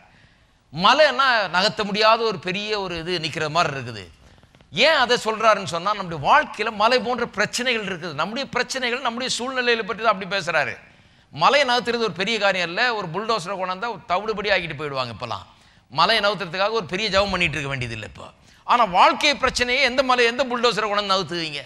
உங்களுடைய வாழ்க்கையின் பிரச்சனைகளை, மலை போன்ற பிரச்சனைகளை, சூழ்நிலைகளை எந்த புல்டோசர் இருக்குது அதை நகர்த்துறது? உங்கள் கவலைகளை, உங்கள் பாரங்களை, உங்கள் தேவைகளை நகர்த்துவதற்கு எந்த புல்டோசரை கொண்டு வர முடியும்? பாருங்க, ஆவிக்குரிய காரியங்களை, இந்த பூமிக்கு அடுத்த காரியங்களை வைத்து அதன்படி பேசுகிறார். பாருங்க, கொஞ்சம் விளங்கட்டோன்னு. அதனால மலைன்னு சொன்னா நம்முடைய வாழ்க்கையின் சூழ்நிலைகளை குறித்து பேசுகிறார். அப்ப மலையை பார்த்து பேசுவது, அப்ப நம்முடைய சூழ்நிலைகளை பார்த்து, நம்முடைய பிரச்சனையை பார்த்து என்ன சொல்ல வேணுமா? பேச வேண்டுமா? மலையே நீ பெயர்ந்து சமுத்திரத்திலே தள்ளுண்டு போ என்று சொல்லி. அப்ப ஆதலால் நீங்கள் ஜெபம் பண்ணும் போது எவைகளை வேண்டிக் கொள்கிறீர்களோ அவைகளை பெற்றுக்கொள்வோம் என்று விசுவாசியுங்கள். அப்ப இதே தான் ஜெபத்திலையும். அப்ப எப்படி ஜெபம் பண்ணுவது? ஜெபம் பண்ணுவது என்று சொன்னால், என்னுடைய வாழ்க்கையின் சூழ்நிலைகள், என்னுடைய வாழ்க்கையின் பிரச்சனைகள், இவைகளுக்கு எதிராக நான் நின்று கொண்டு அந்த மலை போன்ற பிரச்சனையை பார்த்து நான் என்ன சொல்லுகிறேன்? உள்ளத்தில் விசுவாசத்தால் நிறைந்தவனாய், தேவனுடைய வார்த்தை எடுத்துக்கொண்டவனாய், தேவனுடைய வார்த்தை விசுவாசித்தவனாய். விசுவாசம் உள்ள வந்துருச்சு பாருங்க. அதனால தான் சொல்லி இருக்குது, தன் இருதயத்திலே சந்தேகப்படாமல் விசுவாசித்தால். உள்ள போயிடுச்சு வசனம். உள்ள போயிடுச்சு வசனம். எதை குறித்த வசனம்? சுகத்தை குறித்த வசனம், செழிப்பை குறித்த வசனம், நல்வாழ்வை குறித்த வசனம், இதெல்லாம் உள்ள போயிடுச்சு.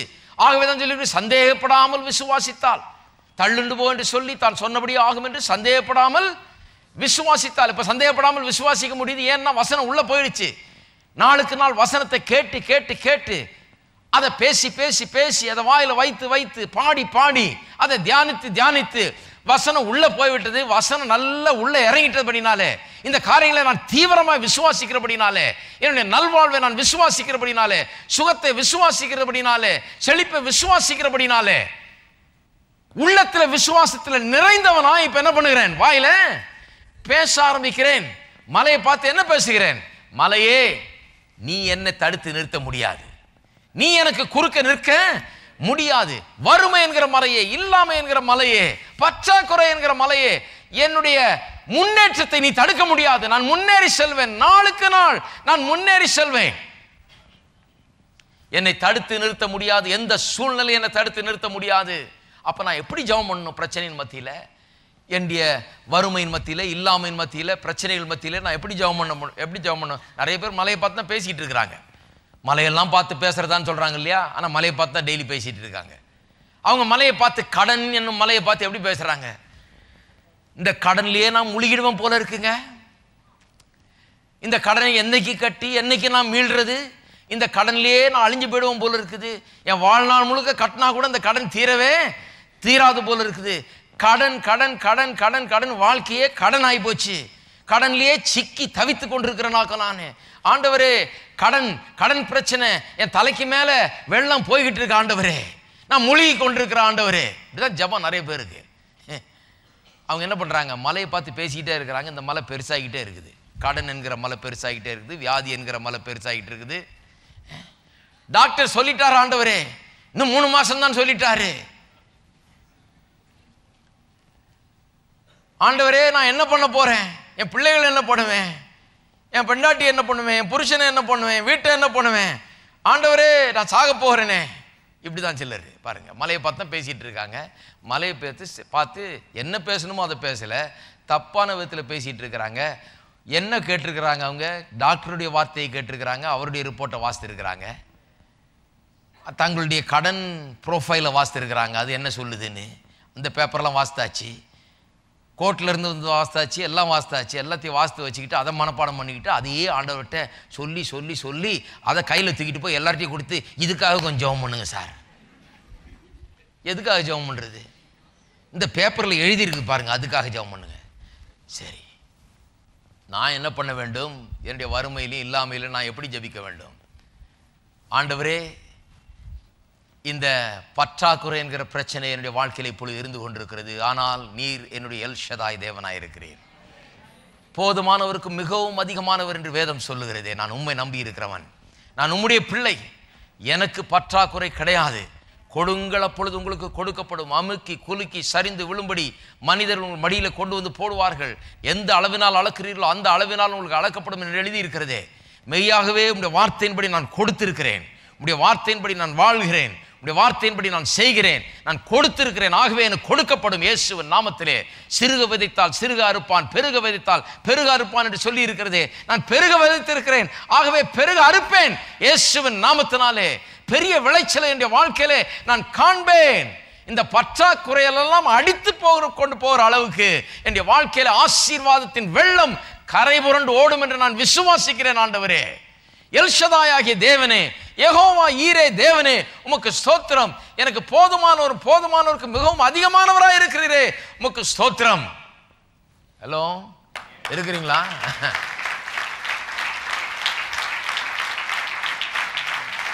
நான் எல்லா சம்பூர்ணத்தாலும் நிறைந்து சகலவித நற்கிரிகளும் பெருகும்படியாக எனக்கு தேவையான எல்லாவற்றும் இயேசுவின் நாமத்திலே நான் பெற்று அதை உடையவனாய் இருப்பேன்.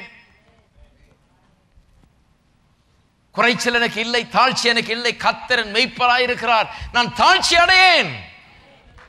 இதுதான் ஜெபம். பாருங்க, நாம புலம்புறதெல்லாம் ஜெபம் கிடையாது.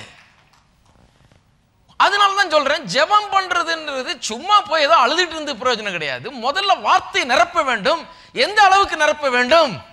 வார்த்தை நம்முடைய உள்ளத்தை நிரப்பி விசுவாசம் உள்ளத்தில் எழும்ப வேண்டும், விசுவாசம் உண்டாக வேண்டும். விசுவாசம் உண்டாச்சுன்னா நம்ம சூழ்நிலையை பார்க்க மாட்டோம், கர்த்தருடைய வார்த்தை என்ன சொல்லுகிறதோ அதைத்தான் பார்ப்போம். அதிலே தான் கண் இருக்கும். அதையே தான் பேசிக்கொண்டிருப்போம். அப்ப ஜெபத்துல எதை பேசுறோம்? ஆண்டவரே, இந்த பிரச்சனை இருக்குது, ஆனால் உம்முடைய வார்த்தை அதை விட பெரியது. உம்முடைய வார்த்தை இந்த காரியம், இந்த பிரச்சனைகள், இந்த தேவைகள், இந்த கஷ்டங்கள் எல்லாவற்றில காட்டிலும் மேலானது, எல்லாவற்றிலிருந்து என்னை வெளியே கொண்டு வரக்கூடியது, அற்புதங்கள் என்னுடைய வாழ்க்கையில செய்யக்கூடியது. மலைகள் பெயர்ந்து சமுத்திரத்திலே தள்ளுண்டு போகும். நான் கண்ணில் பார்க்க கூடாத அளவுக்கு இந்த வறுமையும் இல்லாமையும் பற்றாக்குறையும் போய் சமுத்திரத்தின் ஆழத்தில் போடப்படும். இந்த நோய் நான் கண்ணில் பார்க்க கூடாத அளவுக்கு என்னை விட்டு அகன்று போகும் இயேசுவின் நாமத்தினாலே. இப்படி பேச வேண்டும். இருக்குமா? இருக்கிறீங்களா? மலையை பார்த்து நீ பெயர்த்து சமுத்திரத்திலே தள்ளுண்டு போ என்று சொல்லி, அப்ப ஜெபத்திலே என்ன பண்ண வேண்டும்? ஆதலால் நீங்கள் ஜெபம் பண்ணும்போது மலையை பார்த்து எப்படி சமுத்திரத்தில் தள்ளுண்டு போன்னு சொல்லி இருதயத்தில் சந்தேகப்படாமல் விசுவாசிக்கணும் அப்படின்னு சொல்லிட்டு தான் சொல்றாரு. ஆதலால் நீங்கள் ஜெபம் பண்ணும்போது அப்படியே பண்ணுங்க. ஆதலால் நீங்கள் ஜெபம் பண்ணும்போது என்ன பண்ணுங்க? அதே போல பண்ணுங்கள். எதே போல பண்ணுங்க? மலை இடத்துல பேசுறது போலே பேசுங்க. உங்கள் பிரச்சனை இடத்துல பேசுங்க. என்ன பேசுங்க? ஐயோ மலையே இவ்வளவு பெருசா போயிட்டியே அப்படிங்காதீங்க. மலையே நீ பெயர்ந்து சமுத்திரத்தில் தள்ளுண்டு போய், எனக்கு குறுக்க நிற்க முடியாது, என்னுடைய வளர்ச்சியை நீ தடை செய்ய முடியாது, இந்த பிரச்சனை என்னை தடுத்து நிறுத்த முடியாது, எல்லா பிரச்சனையும் மீறி நான் முன்னேறி சென்று கொண்டுதான் இருப்பேன். அது மட்டும் இல்லை, அந்த வசனத்தில் மார்க் 11, 23, 24 சில காரியங்களை நாம் பார்க்க வேணும். பாருங்க, எவ்வளவு சொன்னாலும் அது போதாது. இன்னொரு காரியம், அங்க விசுவாசம் எப்படி வருது? வசனத்தினால தான் வருது இல்லையா? விசுவாசம் எப்படி வருதுங்க? தேவனுடைய வார்த்தையினால வருது. விசுவாசம் கேள்வியினால் வரும், கேள்வி தேவனுடைய வார்த்தையினால் வரும். அப்ப தேவனுடைய வார்த்தையை கேட்கிறதுனால தான் விசுவாசம் உண்டாகிறது.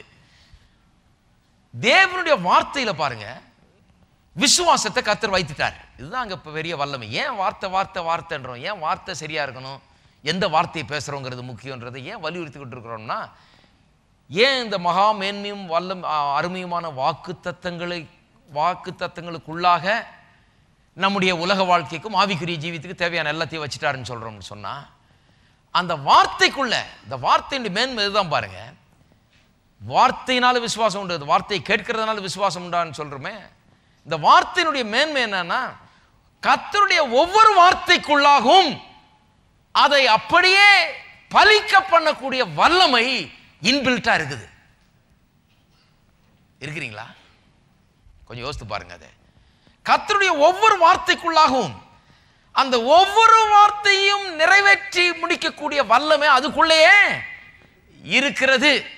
அப்ப வார்த்தை சொல்றது நிறைவேறணும்னா வாழ்க்கையில் அந்த வார்த்தையை கெட்டியா பிடிச்சுக்கணும். ஏன்னா அதை நிறைவேற்றுவதற்கான வல்லமை அந்த வார்த்தைக்குள்ளேயே இருக்குது. அதனால தான் இயேசு சொன்னார், மனுஷன் அப்பத்தினால் மாத்திரமல்ல தேவனுடைய வாயிலிருந்து புறப்படுகிற ஒவ்வொரு வார்த்தையினாலும் பிழைப்பான். ஒவ்வொரு வார்த்தைக்கும், தேவனுடைய ஒவ்வொரு வார்த்தையிலும் அதை நிறைவேற்ற வல்லமை இருக்கிறது. சும்மா அனுப்புறதில்லை தேவன், வெறுமையா வார்த்தையை பேசுறது இல்லை தேவன். வார்த்தையை பேசும் போதெல்லாம் அந்த வார்த்தைக்குள்ளேயே அதை நிறைவேற்றக்கூடிய வல்லமையை பேக் பண்ணி அனுப்புகிறார்.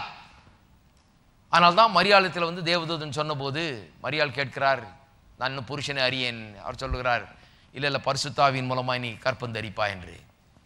தேவதூதன் சொல்லுகிறார், கர்த்தரால கூடாத காரியம் ஒன்றுமே இல்லை. அதை இன்னொரு மொழிபெயர்ப்பில் இப்படியே சொல்லியிருக்குது, கர்த்தருடைய வார்த்தை ஒவ்வொன்றுக்கும் அதை நிறைவேற்றக்கூடிய வல்லமை அதற்குள்ளாகவே இருக்கிறது. அதைத்தான் கர்த்தரால் கூடாத காரியம் ஒன்றும் இல்லைன்னு. கர்த்தரால் ஏன் எல்லாம்,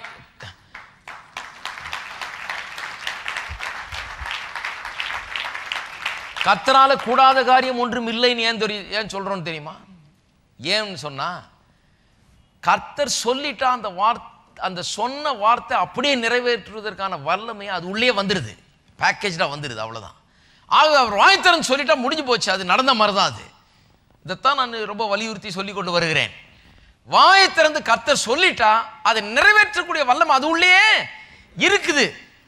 எனக்கு வல்லமை தாரும் தேவான்னு நான் பாட்டு பாடிட்டு இருக்க வேண்டியதில்லை. வல்லமை வேண்டும் தேவான்னு அலைஞ்சிட்டு இருக்க வேண்டியதில்லை, அங்கேயும் இங்கேயும் ஓடி போயிட்டு. வல்லமை அந்த வார்த்தைக்குள்ளேயே இருக்கிறது. அப்ப நான் என்ன பண்ண வேண்டும்? எல்லாத்தையும் தேடுறதுக்கு பதிலாக கர்த்தருடைய வார்த்தையை நான் தேடி எனக்குள்ள தெரிந்து கொண்டு அதை என் உள்ளத்துல வைக்க வேண்டும். சுகம் நிறைவேற வேண்டும் என்றால், வறுமை நீங்க வேண்டும் என்றால், பற்றாக்குறை நீங்க வேண்டும் என்றால், ஜெயம் வெற்றி வாழ்க்கையில உண்டாக வேண்டும் என்றால், இந்த வெற்றிக்கான எல்லா வார்த்தைகளும் நான் எடுத்து உள்ள வைக்க வேண்டும். அது நிறைவேறுவதற்கான வல்லமை அது உள்ளே இருக்குது, அதுக்குள்ளே இருக்குது வல்லமை. அப்போ நான் அதை எடுத்து உள்ள வைக்க வேண்டும். என்னுடைய ஜெபத்திலே நான் அதை பேச வேண்டும். இதனால தான் பாருங்கள், கர்த்தர் அதனால்தான் கர்த்தரால் கூடாத காரியம் ஒன்றுமில்லைன்னு வேதம் சொல்கிறது அது அந்த அர்த்தத்தில் தான். ஏனென்றால் அவர் சொல்லிட்டா அதன்படி ஆயிடும். அது அவ்வளோதான். அது நமக்கு எப்போ ஆகும்? நாம் அதை எப்போ எடுத்துக்கிறோமோ அப்போ தான் நமக்கு ஆகும். அதன்படி ஆயிடணும், ஆட்டோமேட்டிக்காக அது ஆகிட போகிறதில்லை. அவர் அனுப்புகிறார், நாம் எடுத்து அதை பிடிச்சிக்கிட்டு உள்ளத்தில் வைத்து வாயில் பேசும்போது நமக்கு அது பலிக்கிறது. அப்போ நமக்கு ஒரு பங்கு உண்டு. அதனால தான் பாருங்கள், நிறைய வாழ்க்கையில் நடக்கிறது இல்லை இது. ஏன்னா நம்ம ஜெபத்தில் ரொம்ப தீவிரமாக இருக்கிறோம், வார்த்தையில் ரொம்ப தீவிரமாக இருக்கிறது இல்லை. கண்ணீர் விடுறதில் ரொம்ப தீவிரம் கற்றுக் கொடுத்துருக்குறாங்க நமக்கு. ரொம்ப கண்ணீரில் மேஜர் பண்ணிட்டோம், வார்த்தையில் மைனர் கூட பண்ணுறதில்லை. அப்புறம் எப்படி வேலை செய்யும் பாருங்கள். எல்லாவற்றையும் மேஜர் பண்ணிட்டோம், உபவாசத்தை மேஜர் பண்ணிட்டோம், ஆனால் வார்த்தையை மேஜர் பண்ணலை. எல்லாம் நல்லது தான், ஆனால் எதை மேஜர் பண்ணுமோ அதை மேஜர் பண்ண வேணும் பாருங்கள். இதுதான் பெருசு, கர்த்தருடைய வார்த்தை தான் பெருசு. கர்த்தருடைய வார்த்தையில் எல்லா காரியங்களும் சொல்லப்பட்டிருக்கிறது. நம்முடைய ஜீவனுக்கும் தேவ பக்திக்கும் ஏற்ற எல்லாம் அதில் இருக்கிறது. நிறைவேற்றக்கூடிய சக்தியை அதிலே வைத்து அனுப்பி இருக்கிறார். அதனால தான் கர்த்தரால் கூடாத காரியம் ஒன்றும் இல்லை. இன்னொன்று சொல்கிறேன், கர்த்தரால் God cannot lie என்று இருக்கிறது. கர்த்தர் பொய் சொல்ல முடியாது, பொய் உரைக்க முடியாத தேவன். பொய்யை சொல்ல முடியாது அவரால். ஏன் பொய் சொல்ல முடியாது யோசித்து பார்த்துருக்கீங்களா? ஏன் அவர் பொய் சொல்ல முடியாத தேவன்? இட்ஸ் இம்பாசிபிள் அப்படின்னு சொல்லியிருக்குது. பொய் சொல்ல மாட்டார்னு சொல்றது வேற, பொய் சொல்லுவது அவரால் முடியாது, கூடாது. என்னையா கர்த்தரால் கூடாத காரியம் ஒன்று இல்லை, நீங்க இப்போ அவரால் முடியாது. பொய் சொல்ல அவரால் முடியாது, அவரால் முடியவே முடியாது, பொய்யை சொல்ல முடியாது. It's impossible. எப்படின்னு யோசித்து பாருங்க. எப்படின்னு சொன்னா, அவர் வாயை திறந்து சொன்னா அதை நிறைவேற்ற சக்தி அதுலயே இருக்குது. அப்புறம் எப்படி அது நிறைவேறாம போகும்? கண்டிப்பா அது நிறைவேறும்.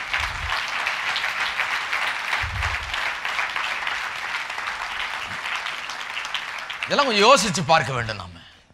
அதனால தான் பொய் சொல்ல முடியாது. ஏன்னா சொல்லும் போதே அது நிறைவேறதுக்கு வல்லமையை வச்சு அனுப்பிச்சிடுறாரு. அது நிச்சயமா நிறைவேறும். அவர் பொய் சொல்லவே முடியாது. அவருடைய தழும்புகளால் நான் குணமாகிறேன்றது உள்ள பேக்டா வருது. சுகத்தை கொடுக்கக்கூடிய வல்லமையோடு வருகிறது. என்னுடைய வியாதியை நீக்கக்கூடிய வல்லமையோடு வருகிறது. என் அக்கிரமங்களை எல்லாம் மன்னித்து நோய்களை எல்லாம் குணமாக்குகிறார் என்கிறது. அவருடைய குணமாக்கும் வல்லமை நிறைந்த வார்த்தைகளாக இருக்கிறது. என் தேவன் என்னுடைய குறைகள் எல்லாம் தம்முடைய ஐஸ்வரியத்தை சந்திப்பார் என்பது என்னுடைய குறைகளை எல்லாம் போக்கக்கூடிய வல்லமையை உள்ளடக்கிய வார்த்தையாக இருக்கிறது. ஆகவே தான் இந்த வார்த்தையை நான் விருந்துண்ண வேண்டும், விரும்ப வேண்டும், இதை ஆசிக்க வேண்டும், இதை வாஞ்சிக்க வேண்டும், இதை நாட வேண்டும். இதுக்கு நான் முதலிடம் தர வேணும். ஏன்னா என் வாழ்க்கையில் வேற ஒன்றுமே நடக்க போறதில்லை. இதை எந்த அளவுக்கு போட்டு உள்ளத்தில் போடுறனோ, இதை எந்த அளவுக்கு என் வாயில் பேசுறனோ அந்த அளவுக்கு தான் நடக்க போகிறது. கர்த்தர் பொய் உரையார். சொல்றாங்க, கர்த்தர் என்னங்க பைபிளை நானும் தான் படிக்கிறேன், எனக்கு ஒன்றும் நடக்க மாட்டேங்குது. பைபிளை படித்தா நடக்கும்னு யார் சொன்னது?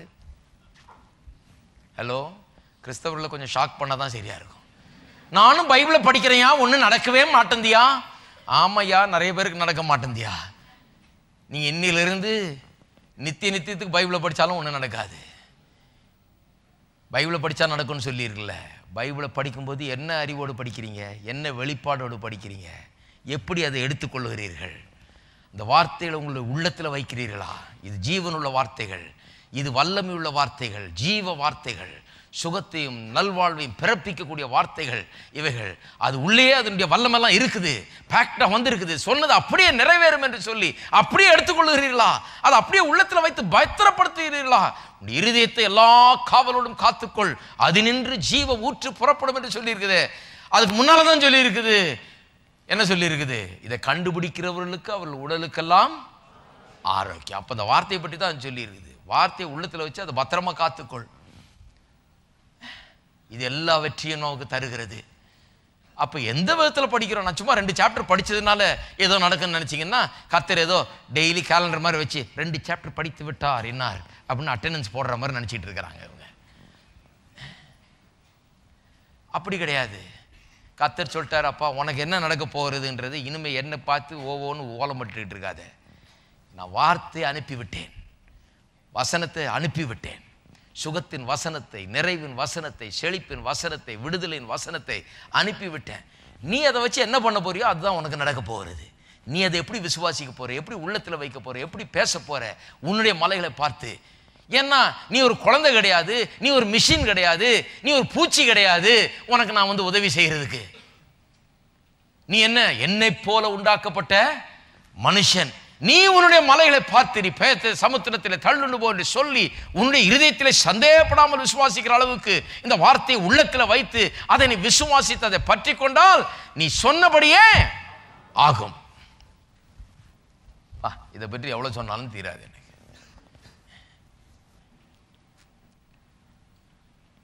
அது மட்டுமல்ல, அவன் சொன்னபடியே ஆகும் என்று சொல்லி இருக்குது. இதுல 24ஆம் வசனத்தில் பார்த்தீங்கன்னா 23ல் சொல்லியிருக்கு சொன்னபடியே ஆகும் என்று. 24ஆம் வசனத்தில் ஜெபத்துக்கு அதை சொல்லும்போது அப்பொழுது அவைகள் உங்களுக்கு உண்டாகும். நீங்கள் ஜெபம் பண்ணும்போது எவைகளை கேட்டுக்கொள்வீர்களோ, எல்லாம் சொல்லுங்க, எவைகளை கேட்டுக்கொள்வீர்களோ அவைகள் உங்களுக்கு உண்டாகும். எவைகளை கேட்டுக்கொள்வீர்களோ அவைகள் உங்களுக்கு உண்டாகும். அப்ப நான் சொல்றேன், ஜெபம் பண்ணும்போது என்ன பண்றீங்க? வார்த்தைகளை உபயோகப்படுத்துகிறீர்கள். ஜெபம் பண்ணும்போது வாயை திறந்து வார்த்தைகளை பேசிக் கொண்டிருக்கிறோம். என்ன பேசிக் கொண்டிருக்கிறோம்? ஒரு ஆங்கில மொழிபெயர்ப்பில் எப்படி சொல்லிருக்கோம்? What things ever you desire when you ask. எவைகளை விரும்பி கேட்டுக்கொள்கிறீர்களோ.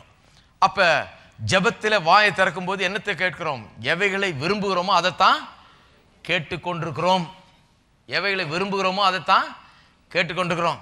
இப்படியே போயிட்டு இருந்தேன்னா கடன்லயே மூழ்கி நான் அப்படியே போக வேண்டியதுதான். அதைய விரும்புறீங்க? அப்புறம் அதை பேசுறீங்க? எதை விரும்பி கேட்டுக்கொள்கிறீர்களோ, எது நடக்க வேண்டும் என்று விரும்புகிறீர்கள், எவைகளை விரும்பி கேட்டுக்கொள்கிறீர்களோ அவைகளை பெற்றுக்கொள்வீர்கள் என்று விசுவாசம். அப்ப ஜெபத்தில் ரொம்ப ஜாக்கிரதையா இருக்க வேண்டும். பாருங்க, என்னத்தை நாம் விரும்புகிறோமோ, என்ன நடக்க வேண்டும் என்று விரும்புகிறோமோ அதை மட்டும் தான் பேசணும் இல்லையே. எது நடக்கக்கூடாதுன்னு விரும்புகிறோமோ அதை பேசிட்டு இருக்க கூடாது. ஜெபம் என்கிறது நாம் விரும்புகிறவர்களை பேசுகிற நேரம் மட்டும்தான். என்ன நடக்க வேண்டும் என்று விரும்புகிறோம், சுகம் வேணுமா அதை பேசுங்க, ஆரோக்கியம் வேணுமா அதை பேசுங்க, விடுதலை வேணுமா அதை பேசுங்க, செழிப்பு வேணுமா அதை பேசுங்க. எதை நீங்கள் விரும்பி கொண்டிருக்கிறீர்களோ அதை பேசுங்கள். இப்ப தெரியுது நிறைய பேருடைய பிரச்சனை என்னன்னு. அவங்க எதை விரும்பி எதை வெறுக்கிறார்களோ, எது வேண்டாம் என்று நினைக்கிறார்களோ அதையே தான் பேசிட்டு இருக்காங்க ஜெபத்தில். ஆண்டவரே வியாதி, ஆண்டவரே கஷ்டம், ஆண்டவரே துன்பம், ஆண்டவரே இந்த பையனை பாரு, ஆண்டவரே உருப்படாம கிடக்கிற ஆண்டவரே, ஆண்டவரே இந்த பொண்ணை பாரு, ஆண்டவரே இது இப்படி இருக்கு ஆண்டவரே. ஆண்டவர் சொல்றாரு, ரொம்ப ரொம்ப என்ன தகவல் மையம் நினைச்சிட்டு இருக்கியா நீ? எனக்கு எல்லா நியூஸையும் கேதர் பண்ணி கொடுத்துக்கிட்டு நீ இப்படியே பண்ணிட்டு இருந்தீங்கன்னா நடக்க போறது இல்லை. ஏன்னா எதை விரும்பலையோ அதை தான் பேசிட்டு இருக்க. எதை நீ வேண்டான்னு நினைக்கிறியோ அதை பேசிட்டு இருக்கிற. இது ஜெபம் அல்ல. ஜெபம் வந்து ஆப்போசிட் டைரக்ஷன்ல வேலை செய்யுது. எதை விரும்புகிறீர்களோ அதை பேசும்போது அது அப்படியே உண்டாகிறது. அப்ப ஞாபகம் வைத்துக் கொள்ள வேணும், ஜெபம் பண்ணும்போது நீங்கள் எவைகளை விரும்பி கேட்டுக்கொள்வீர்களோ, எல்லாரும் சொல்லுங்க எவைகளை. அது எவைகளா இருந்தாலும் சரி, அதற்குரிய வாசனம் உள்ள செல்ல வேண்டும், அந்த சத்தியங்கள் உள்ள இறங்க வேண்டும், விசுவாசம் உள்ளத்துல வந்துட வேண்டும். எவைகளா இருந்தாலும் சரி, அது எப்பேற்பட்டதா இருந்தாலும் சரி. அதனால தான் சொல்றேன் பாருங்க, உங்கள் வாழ்க்கையில் என்ன தேவை, நீங்க என்ன செய்ய வேண்டும் என்று ஆசைப்படுறீங்க, அது அவ்வளோ பெருசாச்ச பிரதர், அவ்வளோ பெருசாலாம் நம்ம நினைக்கக்கூடாது பிரதர். யார் சொன்னது நினைக்கக்கூடாதுன்னு? நீங்க சொல்றீங்க, உங்க பக்கத்து வீட்டுக்காரர் சொன்னாங்க, உங்க தாத்தா சொன்னாரு, உங்க மாமா சொன்னாரு, எல்லாம் சொன்னாங்க. கர்த்தருடைய வார்த்தை அப்படி சொல்லல. நீங்கள் எவைகளை கேட்டுக்கொள்கிறீர்களோ, உங்களுக்கு எவ்வளவு பெருசா வேணும்ன்றது பிரச்சனை இல்லை, உள்ள எவ்வளவு அதிகமா விசுவாசத்தை வைத்திருக்கிறீர்கள் என்பதுதான் பிரச்சனை. இப்போ அதுக்கேற்ற போலதான் நடக்க போகிறது. உங்கள் விசுவாசத்துக்கு ஏற்றபடிதான் ஆக போகிறது. எவைகளை விரும்பி கேட்டுக்கொள்கிறீர்கள், விரும்பாத பேசக்கூடாது. அதனால தான் பாருங்க, லாசரு மரிக்க இருக்கிறான்னு சொன்ன உடனே இயேசு சொல்றாரு, இந்த சாவு, திஸ் சிக்னஸ், இந்த வியாதி மரணத்துக்கு ஏதுவானதல்லன்றாரு. இந்த வியாதி மரணத்துக்கு, அப்பனா என்ன அர்த்தம்? இது மரணத்தில் போய் முடியாது. செத்து போயிட்டான்னு வந்து சொல்றாங்க. கல்லறை வைக்கிறதுக்கு எல்லாம் ஆயத்தம் பண்ணிட்டாங்க, கல்லறையிலே வச்சுட்டாங்க. இவர் சொல்றாரு அவன் தூங்குகிறான்ன்றாரு, அவன் நித்திரையா இருக்கிறான். ஏன்னா என்ன விரும்புறாரோ அதான் பேசுறாரு, என்ன நடக்க போகுது அதை பேசிட்டு இருக்கிறாரு. இவன் எல்லாம் செத்துட்டான் அழுதுட்டு இருக்கிறாங்க. எல்லாம் நினைக்கிறாங்க அவரும் போனாரியா, இயேசுவும் கண்ணீர் விட்டார் அல்லவா அப்படின்றாங்க. இயேசு எது கண்ணீர் விடணும்? நான் சொல்றேன், வரும்போதே வேணும்னே லேட் பண்ணி வர்றாரு, 4 நாள் பொறுத்து வர்றாரு. வேணும்னே சாக விட்டுட்டு அடக்கம் பண்ணுற வரைக்கும் இருந்துட்டு வேணே வர்றாரு. ஏன்னா இங்கே வந்து தேவ மகிமையை வெளிப்படுத்த போகிறாரு, தான் யாருங்கிறத வெளிப்படுத்த போகிறாரு, ஒரு உயிரோடு எழுப்ப போகிறாரு. எழுப்ப முடியும்னு தெரியும் அவருக்கு, நல்லா எழுப்ப முடியும்னு தெரிஞ்சதுனால அவன் செத்துட்டான்றதையே பேச மாட்டேங்கிறாரு. எப்போ பார்த்தீங்கன்னா பாருங்கள், இது சாவுக்கு ஏதுவானது அல்ல, இந்த வியாதி சாவுக்கு ஏதுவான அது அல்ல, தேவனுடைய நாம மகிமைக்கு ஏதுவாக இது நடக்கிறதுன்றாரு. அங்கே வந்துட்ட பிறகு என்ன சொல்கிறாரு, கல்லறையில் வச்சிருக்காங்க, இவர் சொல்கிறாரு அவன் நித்திரையாக இருக்கிறான்றாரு. ஏன் அப்படி பேசுகிறாரு?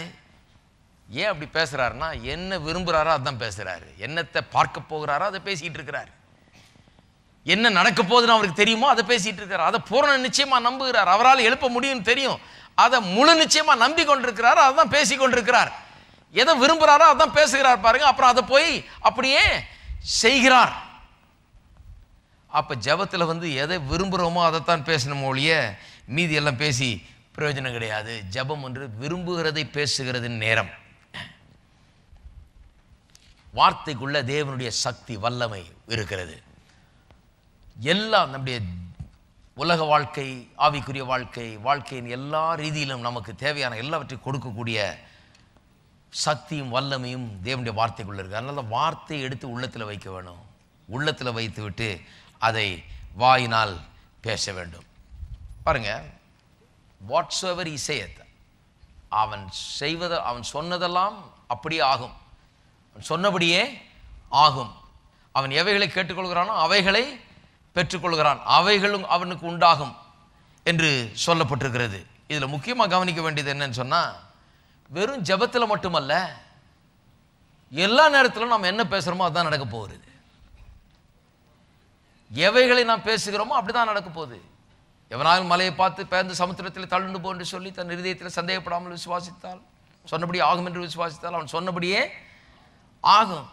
அப்போ ஜெபத்தில் மட்டும் இல்லை, வாழ்க்கையை எப்படி தான் பாருங்க, நம்ம எவைகளை பேசிக்கொண்டிருக்கோமோ அதுதான் நடக்க போகிறது. சும்மா சும்மா அதையே பேசிக்கொண்டிருந்தா அதுதான் நடந்து கொண்டே இருக்க போகிறது. ஏதோ ஒரு தடவை பேசுனதுனால அல்ல, நல்லா கவனிக்க வேணும். ஐயோ ஒரு தடவை வாயிலேருந்து வந்துச்சுங்க அதனால் அவ்வளோதான் போல இருக்குது, அவுட்டு போல இருக்குது அப்படின்னு யோசிக்கக்கூடாது. இது அப்படிப்பட்ட காரியத்தை பேசலாம். நான் சொல்கிறேன், ஒரு காரியத்தை திரும்ப திரும்ப திரும்ப திரும்ப திரும்ப திரும்ப நாள்தோறும் திரும்ப திரும்ப திரும்ப திரும்ப பேசிக்கொண்டே வந்து பாருங்கள், நிச்சயமாக அது அப்படியே தான் நடக்கும். இது வேத வசனம் திட்டவட்டமாக அதை போதிக்கிறது. அது ஒரு பிரின்சிபிள். எவைகளை பேசுகிறோமோ அதுதான் நடக்கும், எவைகளை நம்முடைய வாயிலிருந்து விடுறோமோ அதுதான் நமக்கு நடக்க போகிறது. ஆகவே தான் இயேசு வந்து இங்கே போதிக்கிறது எதுக்குன்னா, நம்முடைய வார்த்தைகள் நமக்காக நன்மைகளை உண்டாக்கும்படியாக அவர் எப்படி அதை பண்ணுறதுங்கிறத கற்றுக் கொடுக்கிறார். அதனால தான் யாக்கோபெல்லாம் ரொம்ப அதிகமாக அதை குறித்து போதிக்கிறார். என்ன போதிக்கிறார்? நாவு எந்த மனுஷனாலும் அடக்க முடியாத ஒன்றாக இருக்கிறது, அது தீய போல இருக்கிறது, ஒரு அழிவின் சக்தியாகவும் இருக்கிறது என்று சொல்லி அதனுடைய நெகட்டிவ் எஃபெக்ட் அண்ட் இம்பேக்டை குறித்து அப்படியாய் பேசுகிறார். சரி, கடைசியாக ஒரு காரியத்தை சொல்லுகிறேன். இது எப்படி வேலை செய்கிறதுன்னு கொஞ்சம் பார்ப்போம். பாருங்கள், எப்படி வேலை செய்கிறதுன்னு பாருங்கள். 2 கொரிந்தியர் 4ஆம் அதிகாரம் 13ஆம் வசனம். 2 கொரிந்தியர் 4:13. விசுவாசித்தேன் ஆகையால் பேசினேன் என்று எழுதியிருக்கிறபடி, ஏற்கனவே எழுதியிருக்குது, சங்கீதத்தில் எழுதியிருக்கிறது, இங்கே அப்படியே சொல்கிறாரு பாருங்க. விசுவாசித்தேன் ஆகையால் பேசுகிறேன் என்று எழுதியிருக்கிறபடி. இப்போ விசுவாசித்து பேசுறது வந்து இப்போ லேட்டஸ்ட்டாக வந்த டீச்சிங் இல்லை. ஹலோ சொல்லுவாங்க, அப்போ சொல்லுங்கள். பவுலப்போஸ்தலன் காலத்தில் வந்தது கூட கிடையாது. பவுலப்போஸ்தலன் சொல்கிறாரு, ஏற்கனவே எழுதியிருக்குப்பா, அதன்படி தான் நாங்களும் பேசிக்கிட்டு வர்றோன்றார். சிலர் சொல்லுவாங்க, ஆஹா நேம் இட் அண்ட் கிளைம் இட்டா, இது லேட்டஸ்ட் டீச்சிங் இது. ஓ அவர் அதான் டீச் பண்ணுவார், name it and claim it. ஆமாம், கர்த்தர் நேம் பண்ணுறாரு, நான் கிளைம் பண்ணுறேன். கர்த்தர் எதையெல்லாம் நேம் பண்ணியிருக்காரோ அதை நான் கிளைம் பண்ணுறேங்க. அவர் பாட்டுக்கு நேம் பண்ணால் நம்ம ஒன்றும் கிளைம் பண்ணாமலே இருந்தால் அது யாரோ மானாவரியாக எங்கேயாவது போய் சேரும். அது என்னுடையதான் நான் எடுத்துக்கொள்கிறேன், அதுதான் இது. கர்த்தர் சொல்கிறாரு, உனக்குன்னு சொல்லிட்டேன், உனக்குன்னு எழுதி வச்சுட்டேன், இதுதான் உயில், இதுதான் இருக்குது, யூ கிளைம் இட், நீ எடுத்துக்கொள். சாத்தான கையை எடுக்க சொல்லு. உன்னுடைய சொத்திலிருந்து, உன்னுடைய சுகத்திலிருந்து, உன்னுடைய வருமானத்திலிருந்து, உன்னுடைய காரியங்களிலிருந்து சத்துருவை கையை எடுக்க சொல்லு. அவன் கையை தப்பாக வச்சுக்கிட்டு இருக்கிறான் உன் இது மேலே. இதெல்லாம் என்னுடையது, நான் இஷ்டப்பட்டவனுக்கு கொடுப்பேன்றான். நீ சொல்லி உன்னுடையது இல்லப்பா, இயேசு வந்தார் ஞாபகம் இருக்குதா, நரகத்துக்கு வந்து உன்னை அடின்னு அடித்து விரட்டி உன்னை வெளியரங்க கோலமாக்கி சிலுவையிலே உன்னை வெற்றி சிறந்தாரே, அவரோட நான் அங்கே வந்திருந்தேன், என்ன ஞாபகம் இருக்குதான்னு கேட்கணும். அந்த இயேசுவின் நாமத்தில் நான் வருகிறேன்.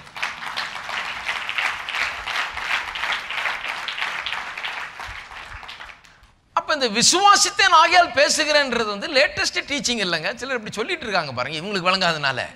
அப்போஸ்தலனாகிய பவுல் சொல்கிறார், விசுவாசித்தேன் ஆகையால் பேசுகிறேன் என்று எழுதியிருக்கிறபடி சங்கீதத்தில் எழுதியிருக்குது. நாங்களும் அந்த விசுவாசத்தின் ஆவியை உடையவர்களாக இருந்து, எத்தனை பேருக்கு அந்த விசுவாசத்தின் ஆவி இருக்குது? அதே விசுவாசத்தின் ஆவி, விசுவாசத்தின் ஆகியால் பேசுகிறேன். நீங்கள் பாருங்கள், அதான் சொன்னேன், தாவீது கதையெல்லாம் வாசித்து பாருங்கள். தாவீது கதையெல்லாம் சும்மா ஏதோ கோலியாத்தை அடித்தா அந்த பெரிய மனுஷன் ஒளிந்து செத்தான்றதல்ல, அவன் வாயிலேருந்து என்ன வந்தது பாருங்கள். எப்படி விசுவாசம் அவனுக்கு உள்ளே இருந்தது, எப்படி அவன் பேசினான் விசுவாசத்தை, எப்படி நடக்க போகிறத பேசினான். தலையை வெட்டி ஆகாயத்து பறவைகளுக்கு இன்றைக்கு போஷிக்க கொடுக்குறனா இல்லையான்னு பாருன்னா, என்ன நடக்க போகிறது அதை பேசுகிறான். மலையை பார்த்து நீ பெயர்ந்து சமுத்திரத்தில் தள்ளுண்டு போ என்று சொல்லி தான் சொன்னபடியே ஆகும் என்று சந்தேகப்படாமல் விசுவாசித்தான், அவன் சொன்னபடியே ஆயிற்று. தாவீது வேற ஒன்றும் இல்லை, மார்க் 11:23 அப்படியே ஃபாலோ பண்ணுறான். அந்த இட்டர்னல் பிரின்சிபல், நித்தியமாய் எல்லாருக்கும் எல்லா நேரத்திலும் வேலை செய்யக்கூடிய அந்த ஒரு முறையை தான் இயேசு இங்கே மார்க் 11 போதிக்கிறார். இது ஒன்றும் ஒரு ஐசோலேட்டட் இது கிடையாது, ஒரு டீச்சிங் கிடையாது. விசுவாசத்தை ஆகியால் பேசுகிறேன்னு எழுதியிருக்கு சங்கீதத்தில். அப்படி தான் பழைய ஏற்பாட்டு பரிசுத்தவான்கள் எல்லாம் அப்படி தான் வாழ்ந்தாங்க, அப்படி தான் பெரிய பெரிய காரியங்கள்லாம் செய்தார்கள். இன்னைக்கும் அப்படி தான் நடக்குது. அந்த விசுவாசத்தின் ஆவியை உடையவர்களாக இருந்து விசுவாசிக்கிறபடியால், எல்லாரும் சொல்லுங்க, விசுவாசிக்கிறபடியால் பேசுகிறோம். விசுவாசிக்கிறபடியால் பேசுகிறோம். அதுதான் கிறிஸ்தவ வாழ்க்கை, அதுதான் ஜெபம். 17ஆம் வசனம், மேலும் காணப்படுகிறவர்கள் அல்ல காணப்படாதவர்களை நோக்கி இருக்கிற நமக்கு அதி சீக்கிரத்தில் நீங்கும் லேசான நம்முடைய உபத்திரவம் மிகவும் அதிகமான நித்திய கனமகிமையை உண்டாக்குகிறது. காணப்படுகிறவைகள் காணப்படாதவைகள்னு சொல்லியிருக்குது. காணப்படுகிறவர்களை நாம் நோக்கி இருக்கிறது இல்லை, காணப்படாதவைகளை நோக்கி இருக்கிறோம். 2 கொரிந்தியர் 5:7 சொல்லப்பட்டிருக்கிறது, நாம் தரிசித்து நடவாமல் விசுவாசித்து நடக்கிறோம். தரிசித்துனா காணப்படுகிறவர்களை பார்த்தல்ல, தேவனுடைய வார்த்தை என்ன சொல்லுகிறது அதை பார்த்து நாம் நடக்கிறோம். விசுவாசித்து நடக்கிறோம்னா தேவனுடைய வார்த்தை, அது மூலமாக தான் விசுவாசம் வருது. விசுவாசித்து நடக்கிறோம். இப்போ பாருங்க 18, ஏனெனில் காணப்படுகிறவைகள் அநித்தியமானவைகள், காணப்படாதவைகளோ நித்தியமானவைகள். அப்ப காணப்படுகிறவைகள் ஒன்று இருக்கு, காணப்படாதவைகள் ஒன்று இருக்கு. காணப்படுகிறவைகள் காணப்படாதவைகள்னு, இதுல எது பெருசு? ஏன் பெருசு? காணப்படாதவைகள். காணப்படாதவைகள் நித்தியமானவைகள், காணப்படுகிறவைகள் அநித்தியமான. ரொம்ப சிம்பிள் இல்லையா? பைபிளை கொஞ்சம் ஆழமாக பார்த்தாலே புரிஞ்சிருது. காணப்படாதவைகள் நித்தியமானவைகள், காணப்படுகிறவைகள் அநித்தியமானவைகள்னா டெம்பரரி. அப்ப காணப்படுகிறவைகள் டெம்பரரி. நம்முடைய வறுமை என்ன? டெம்பரரி. இருக்கீங்களா? பற்றாக்குறை என்ன? டெம்பரரி. இது பர்மனன்ட் கண்டிஷன் நினைச்சிடக்கூடாது. எங்க தாத்தா காலத்திலேருந்து நாங்கள் அப்படியே வறுமையில தாங்க பிரதர் இருக்கிறோம், ஏழையாவே இருக்கிறோம் பிரதர், ஏழையாவே. இப்படியே சொல்லிட்டு இருந்தீங்கன்னா என்ன ஆகுறது? இந்த ஆலயத்துக்கு வந்த உடனே பேச்சு கொஞ்சம் மாறணும். தாத்தா காலத்து பேச்செல்லாம் பேசாதீங்க, இனிமே என்ன நடக்க போகுதுன்றத பேசுங்க. அது டெம்பரரி. ஆமா, காசு இல்லை டெம்பரரி, அது வேலை இல்லையா டெம்பரரி, அது தொழில் இல்லையா டெம்பரரி, அது ஒன்றும் வாய்ப்பு இல்லையா டெம்பரரி, அது இவையெல்லாம் அநித்தியமானவைகள். இந்த டெம்பரரி சிச்சுவேஷனை மாற்றுகிறதற்கு ஒரு பெர்மனன்ட் சிச்சுவேஷனை கொண்டு இந்த டெம்பரரியை மாற்றுகிறார். காணப்படாதவைகளை இந்த காணப்படுகிறவைகளை மாற்றுகிறது, இருக்கிற சூழ்நிலையை மாற்றுகிறதற்கு எதை உபயோகப்படுத்துகிறாராம்? காணப்படாதவைகள் உபயோகப்படுத்தப்படுகிறது. காணப்படுகிறவைகளை கொண்டு, காணப்படாதவைகளை கொண்டு காணப்படுகிறவைகளை மாற்ற முடியும். இருக்கிறீங்களா? என்ன அர்த்தம்? எப்படி காணப்படாதவைகளை கொண்டு காணப்படுகிறவைகளை மாற்ற முடியும்? இன்னைக்கு இருக்கிற இந்த பார்க்கிற சூழ்நிலையை பார்க்காத ஒன்றினால் எப்படி மாற்ற முடியும்? நான் சொல்றேன் எப்படி மாற்ற முடியும். இன்னைக்கு இருக்கிற இந்த வறுமையை இல்லாமே பற்றாக்குறையை நான் இன்றைக்கு காணாத தெய்வீக ஐஸ்வர்யம், தெய்வீக ஆசீர்வாதம், நிறைவு, அவைகளை குறித்த வசனத்தை என் உள்ளத்தில் வைத்து என் வாயிலே பேசுகிறது மூலமாக அது ஒருவேளை என்னை காணப்படாமல் இருக்கலாம். அந்த காணப்படாதவைகள் இதை விட பெருசு, இதை விட அதிக சக்தி வாய்ந்தது. ஆகவே அந்த காணப்படாதவைகளை கொண்டு வந்து என் இருதயத்தின் வாயிலை வைக்கும்போது இந்த காணப்படுகிறவைகள் மாறிவிடுகிறது. அதனால தான் சொல்லி இருக்கிறது, காணப்படுகிறவளை அல்ல காணப்படாதவளை நோக்கி இருக்கிற நமக்கு அதிசீக்கிரத்தில் நீங்குகிற உபத்திரவம். காணப்படுகிறவளை பார்த்துருந்தா அந்த உபத்திரம் அப்படியே தான் இருந்துகிட்டே தான் இருக்கும். காணப்படுகிறவ மேலேயே கவனம் வச்சுட்டு இருந்தா அந்த உபத்திரம் நீங்காது அப்படியே தான் இருக்கும். காணப்படுகிறவள் அல்ல காணப்படாதவளை நோக்கி இருக்கிற நமக்கு அதி சீக்கிரத்தில் நீங்குகிற உபத்திரவம் அதிக மகிமையை நமக்கு கொண்டு வருகிறதான். இப்ப இருக்கிற பிரச்சனையை காட்டிலும் அதிக மகா மேன்மையும் கனத்தையும் நமக்கு கொண்டு வரக்கூடிய சூழ்நிலையா அது மாறுகிறது. இன்னொரு வசனம் 1 கொரிந்தியர் 1ஆம் அதிகாரம் 1 கொரிந்தியர் 1:27. ஞானிகளை வெட்கப்படுத்தும்படி தேவன் உலகத்தில் பைத்தியமானவைகளை தெரிந்து கொண்டார், பலமுள்ளவைகள் வெட்கப்படுத்தும்படி. இது ஒரு சர்டன் பிரின்சிபல்ஸை பற்றி பேசுது பாருங்க. தேவன் சில காரியங்கள் எப்படி பண்றாருன்றதை பற்றி பேசுகிறது. பொதுவா சில ஸ்டேட்மெண்ட்ஸ் இப்படிதான் பண்றாரு. தேவன் என்ன பண்றாரு? ஞானிகளை வெட்கப்படுத்தும்படி உலகத்தில் பைத்தியமானவைகளை தெரிந்து கொண்டார், பலமுள்ளவைகளை வெட்கப்படுத்தும்படி உலகத்தில் பலவீனமானவைகளை தெரிந்து கொண்டார், உள்ளவைகளை அவமாக்கும்படி. இதுதான் முக்கியம் பாருங்க. உள்ளவைகளை அவமாக்கும்படி, அதாவது உள்ளவைகள்னா இருக்கிற காரியங்களை, இருக்கிற நம்முடைய சூழ்நிலைகளை ஒன்றுமில்லாமல் ஆக்கும்படி உலகத்தின் இழிவானவைகளையும் அற்பமாய் எண்ணப்பட்டவைகளையும் இல்லாதவைகளையும் தெரிந்து கொண்டார். இதை பலவிதமா சொல்லலாம். ஆனா இன்னைக்கு நான் சொல்ல போறது தான், உள்ளவைகளை அவமாக்கும்படி இல்லாதவைகளை தெரிந்து கொண்டார். எல்லாரும் சொல்லுங்க, உள்ளவைகளை அவமாக்கும்படி இல்லாதவைகளை தெரிந்து கொண்டார். எப்படி இருக்கிற சூழ்நிலையை தேவன் நமக்கு மாற்றும்படியாக உதவுகிறார். நம்முடைய கடன் சூழ்நிலையை, நம்முடைய இல்லாத பிரச்சனை, நமக்கு இல்லாத அந்த செழிப்பு, நமக்கு இல்லாத அந்த காரியங்களை எல்லாம் மாற்றி இருக்கிறதா மாற்றி கொண்டு வர்றார். எப்படி நமக்கு இன்றைக்கு இருக்கிற சூழ்நிலையை மாற்றி நமக்கு வேறொரு சூழ்நிலையை நாம் உருவாக்க முடியும், அதை பற்றி தான் இங்கே சொல்லி இருக்குது. உள்ளவைகளை அவமாக்க வேண்டும், ஒன்றுமில்லாமல் ஆக்க வேண்டும்னா அது எப்படி செய்யப்படுகிறதா? தேவனுடைய கிங்டம்ல, தேவனுடைய ராஜ்யத்தில் எப்படி செய்யப்படுகிறது? உள்ளவைகளை அவமாக்க வேண்டும் என்றால் இல்லாதவைகள் மூலமாக அது செய்யப்படுகிறது. இல்லாதவைகள் மூலமாக என்ன? கர்த்தருடைய வார்த்தையின் பேரில் இருக்கிற விசுவாசத்தின் மூலமாக அது செய்யப்படுகிறது. இருக்கீங்களா? நான் சொல்லுகிறேன், நீங்கள் எவ்வளவு கீழ்மட்டத்தில் இருந்தாலும் சரி, எவ்வளவு ஒன்றுமில்லாமல் இருந்தாலும் சரி, இன்னும் கேட்டால் எவ்வளோ ஒன்றும் இல்லையோ அவ்வளோ பெட்டரு. ஏன்னு சொன்னால் கர்த்தர் உங்களுக்கு தான் ரொம்ப செய்யணும்னு பார்க்குறாரு. ஏன்னா அவருக்கு தெரியும் இவனுக்கு செஞ்சால் எல்லா மகிமையும் எனக்கு வந்து சேரும். சிலவெல்லாம் கொஞ்சம் பேர் கொஞ்சத்தை வச்சுக்கிட்டு என்ன சொல்லுவாங்க, தாத்தா காலத்துலேயே எங்களுக்கு வச்சுட்டு போயிருக்காருங்க, என் பிள்ளை சாப்பிட்ற அளவுக்கு வச்சுட்டு போயிருக்காருங்க, இப்படி அவன் அதில் மேன்மை பாராட்டி கொண்டிருக்கான். கர்த்தர் சொல்ற, நீ ஒன்றும் இல்லையா, ஒன்றும் இல்லாதனால ஒன்றும் வராதுன்னு நினைக்கிறியா? நீ வா, உனக்கு தான் நான் செய்யணுன்னு இருக்கேன்.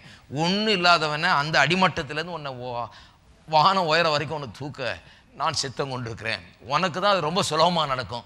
அது மட்டும் இல்லாமல் அங்கே ரொம்ப கீழே இருக்கிறவன் தான் ரொம்ப சுலபமாக விசுவாசிப்பான். ஏன்னா அவ்வளோ கீழே போன பிறகு கீழே இன்னும் போகிறதுக்கு வாய்ப்பு இல்லை, தர தட்டிடுச்சு. நிறைய பேருக்கு தர தட்டிடுச்சு. இவருடைய அவிசுவாசத்திலே கூட இனிமே கீழே போக முடியாது. இனிமே கீழே போகிறதுக்கு ஒன்று இருந்தால் தானே போகிறது. இனிமே கீழே போக முடியாது, தர தட்டிடுச்சு. ஆகையால இனிமே போனால் ஒரு டைரக்ஷனில் தான் போக முடியும், மேலே தான் வர முடியும். ஒரு இன்ச்சு கூட கீழே போக முடியாது. கர்த்தர் சொல்றாரு, உனக்கு நம்பிக்கையே இல்லையா, நடக்கும் நம்பலையா, நீ உனக்கு வாய்ப்பே இல்லாத போல தெரியுதா, ஒண்ணுமே இல்லாத போல தெரியுதா, அப்படியே இருளா தெரியுதா, அடி மட்டத்துக்கு வந்துட்டேங்க, பாட்டமுக்கு போயிட்டேங்கன்றீங்களா, இப்பதான் மேலே ஏற போறீங்க. இருக்கீங்களா?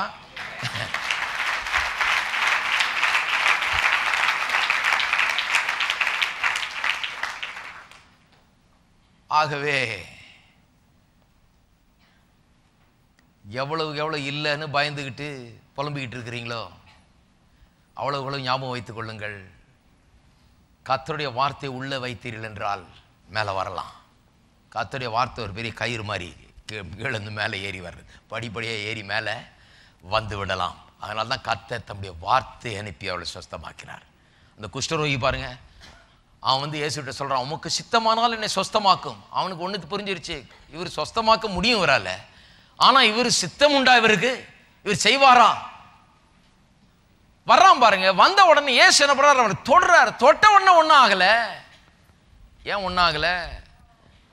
இன்னும் ஒரு காரியம் செய்ய வேண்டியது இருக்குது. தொட்டா போதாது, அவர் வாயை திறந்து சொல்றாரு, எனக்கு சித்தம் உண்டு, சுத்தமாகு. உடனடியாக அவன் சுத்தமாகறான் பாருங்க. வார்த்தை புறப்பட்டு வந்துருச்சு. அவனுக்கு எது விளங்காம இருந்ததோ விளங்கிடுச்சு. சுகமாக்க முடியும்னு அவருக்கு தெரியும், ஏற்கனவே இந்த குஷ்டரோகிக்கு தெரியும். ஆனால் சுகமாக்குவாரா? அவருடைய வாயிலிருந்து வார்த்தை என்னைக்கு நான் ஆக்குவேன் என்று வந்ததோ அந்த நிமிஷமே அவன் சொஸ்தமாகிறான். வார்த்தை அனுப்பி அவனை சொஸ்தமாக்குகிறார். அப்படியே தான் அந்த 100 அதிபதி வீட்டுக்கு போறார் பாருங்க, வேலைக்காரன் சோகம் இல்லைன்னு. அவன் சொல்லுகிறான், வீட்டுக்கு கூட வர வேணாம் ஐயா, ஒரு வார்த்தை போதும், ஒரு வார்த்தை போதும். இயேசு அப்படியே ஆச்சரியப்பட்டு போயிட்டார். இஸ்ரவேல் ஜனங்கள் மத்தியில் கூட இவ்வளோ பெரிய விசுவாசத்தை நான் பார்த்ததில்லை. இவன் இஸ்ரவேலன் கூட கிடையாது, உடன்படிக்கையில் கூட கிடையாது. ஆனால் வார்த்தை மேலே அவ்வளோ பெரிய நம்பிக்கை பாருங்க. ஒரு வார்த்தை, வாயை திறந்து ஒரு வார்த்தை சொன்னால் அப்படியே ஆகும். நீ இங்கிருந்தே ஒரு வார்த்தை சொன்னால் போதுமானவர், அப்படியே ஆகும். இப்போ சொன்னார், நான் வீட்டுக்கு வர்றது வேஸ்ட். அப்போ ஏன்னா உனக்கு ஏற்கனவே விளங்கிடுச்சு. ஹலோ, நிறைய பேர் நினச்சிருக்காங்க இயேசுவே வந்தால் நடக்கும். யா, வார்த்தை விளங்கிடுச்சுன்னா இயேசுவே வர வேண்டியதில்லை, வார்த்தை வந்துருச்சே, அவரே வந்துட்டது போல தான். இயேசு சொல்கிறார், சரி நான் இப்போ இங்கேயே இருந்துக்கிறேன், நீ போ.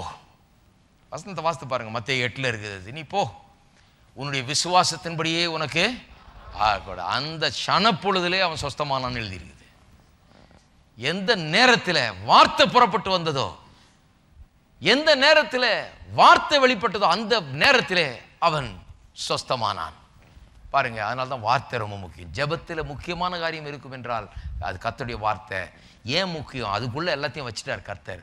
அது சொல்கிறத நிறைவேற்றுறதுக்கு வல்லமை அது உள்ளே வச்சிருக்காரு. அதனால அதைத்தான் பிடிச்சிக்கணும், நம்ம அதைத்தான் உள்ளே வைக்கணும், அதை தான் வாயில் பேசணும், அதைத்தான் நாம் விரும்பி கேட்க வேண்டும். வார்த்தை சொல்லுகிறத அது அப்படியே வந்து நமக்கு நிறைவேறும் என்பதில் சந்தேகமே வேண்டாம். எல்லாரும் எழுந்து நிற்போம்.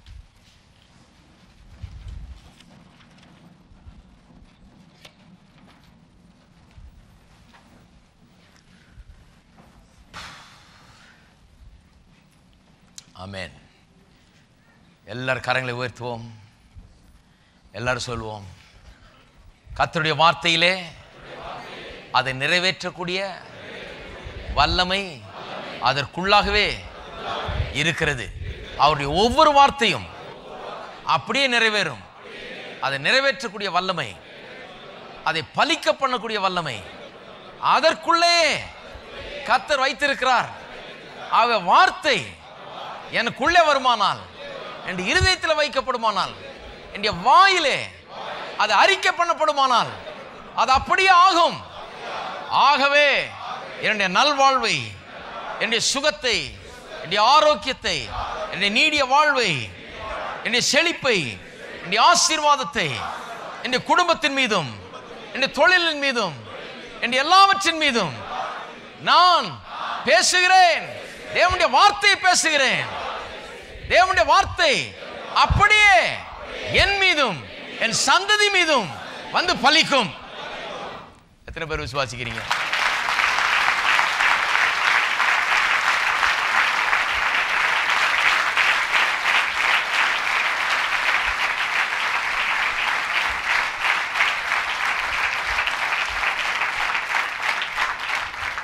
குடும்பத்தையும் தொழிலையும் எல்லாவற்றையும் சபிச்சுக்கிட்டே இருக்காதீங்க. இப்படியே போனால் எங்கே போகிறதோ தெரியல அப்படிங்காதீங்க. ஆசீர்வதித்து கொண்டே இருங்கள் இயேசுவின் நாமத்திலே. தேவனுடைய வார்த்தையை பேசிக்கொண்டே இருங்க. அது மேலே அதன் பேரில் பேசிக்கொண்டே இருங்கள். தேவனுடைய வார்த்தையை கட்டவிழ்த்து கொண்டே இருங்க, விசுவாசத்தை. அது அப்படியே ஆகும். நாம் ஜெபிப்போம். கையில் ஊற்றி கர்த்தரை ஸ்தோத்திரிப்போம். ஹல்லேலூயா. ஸ்தோத்திரம், ஸ்தோத்திரங்க தாவே. எங்கள் அன்பின் பிதாவே, கர்த்தராகிய இயேசுவின் நாமத்தில் மண்ணில் வருகிறோம். உடைய வார்த்தையின்படியாக கடவுது என்று எழுதியிருக்கிறதே, மெய்யாகவே உடைய வார்த்தையின்படி ஆகும். நீர் பொய்யுரையாத தேவன். ஏனென்றால் உடைய வார்த்தை சொல்லிவிட்டால் அது அப்படியே ஆகும். உம்மால் ஆகாது ஒன்றுமில்லை. ஏனென்றால் உம்முடைய வார்த்தை சொல்லிவிட்டால் அது அப்படியே ஆகும். அதனுடைய வல்லமை அது உள்ளே இருக்கிறது.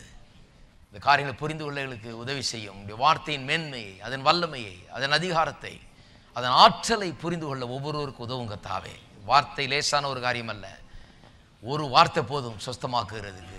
ஒரு வார்த்தை எங்களை விடுதலையாக்குறது போதும். ஒரு வார்த்தை ஆழமாக எங்களுடைய உள்ளத்தில் பதிந்து விட்டால் பெரிய அற்புதங்கள் நடைபெற அது ஏதுவாக இருக்கிறது என்பதை புரிந்து கொண்டு வார்த்தைகளை உள்ள இருதயத்தில் வைத்து விடுதலையும் சந்தோஷத்தையும் சமாதானத்தையும் வெற்றியும் எல்லா ரீதியிலையும் கர்த்தாவே நல்வாழ்வை அனுபவிக்க ஒவ்வொருவருக்கும் ஆவியானவரை கொண்டு நீர் உதவுகிறபடி ஆலமுக்கு ஸ்தோத்திரம் கர்த்தாவே. உடைய பலத்தை கிரியை ஒவ்வொரு உள்ளங்களையும் நடப்பிக்கிறபடி ஆலமுக்கு ஸ்தோத்திரம். ஒவ்வொருவரையும் வெற்றி சிறக்க பண்ணுகிறபடி ஆலமுக்கு ஸ்தோத்திரம். தேவ ஆவியானவர் தாம் சகல சத்தியத்துக்குள்ளும் ஒவ்வொருவரையும் நடத்துகிறபடி ஆலமுக்கு ஸ்தோத்திரம். உமக்கே கன மகிமை துதி யாவற்றை செலுத்துகிறோம். இயேசுவின் நாமத்திலே ஜெபிக்கிறோம். நம்முடைய கர்த்தராகிய இயேசு கிறிஸ்துவின் கிருபையும் பிதாவாகிய தேவனுடைய அன்பும் பரிசுத்த ஆவியானவருடைய ஐக்கியமும் நம் அனைவரோடும் இன்றைக்கும் என்றைக்கும் இருப்பதாக. ஆமென்.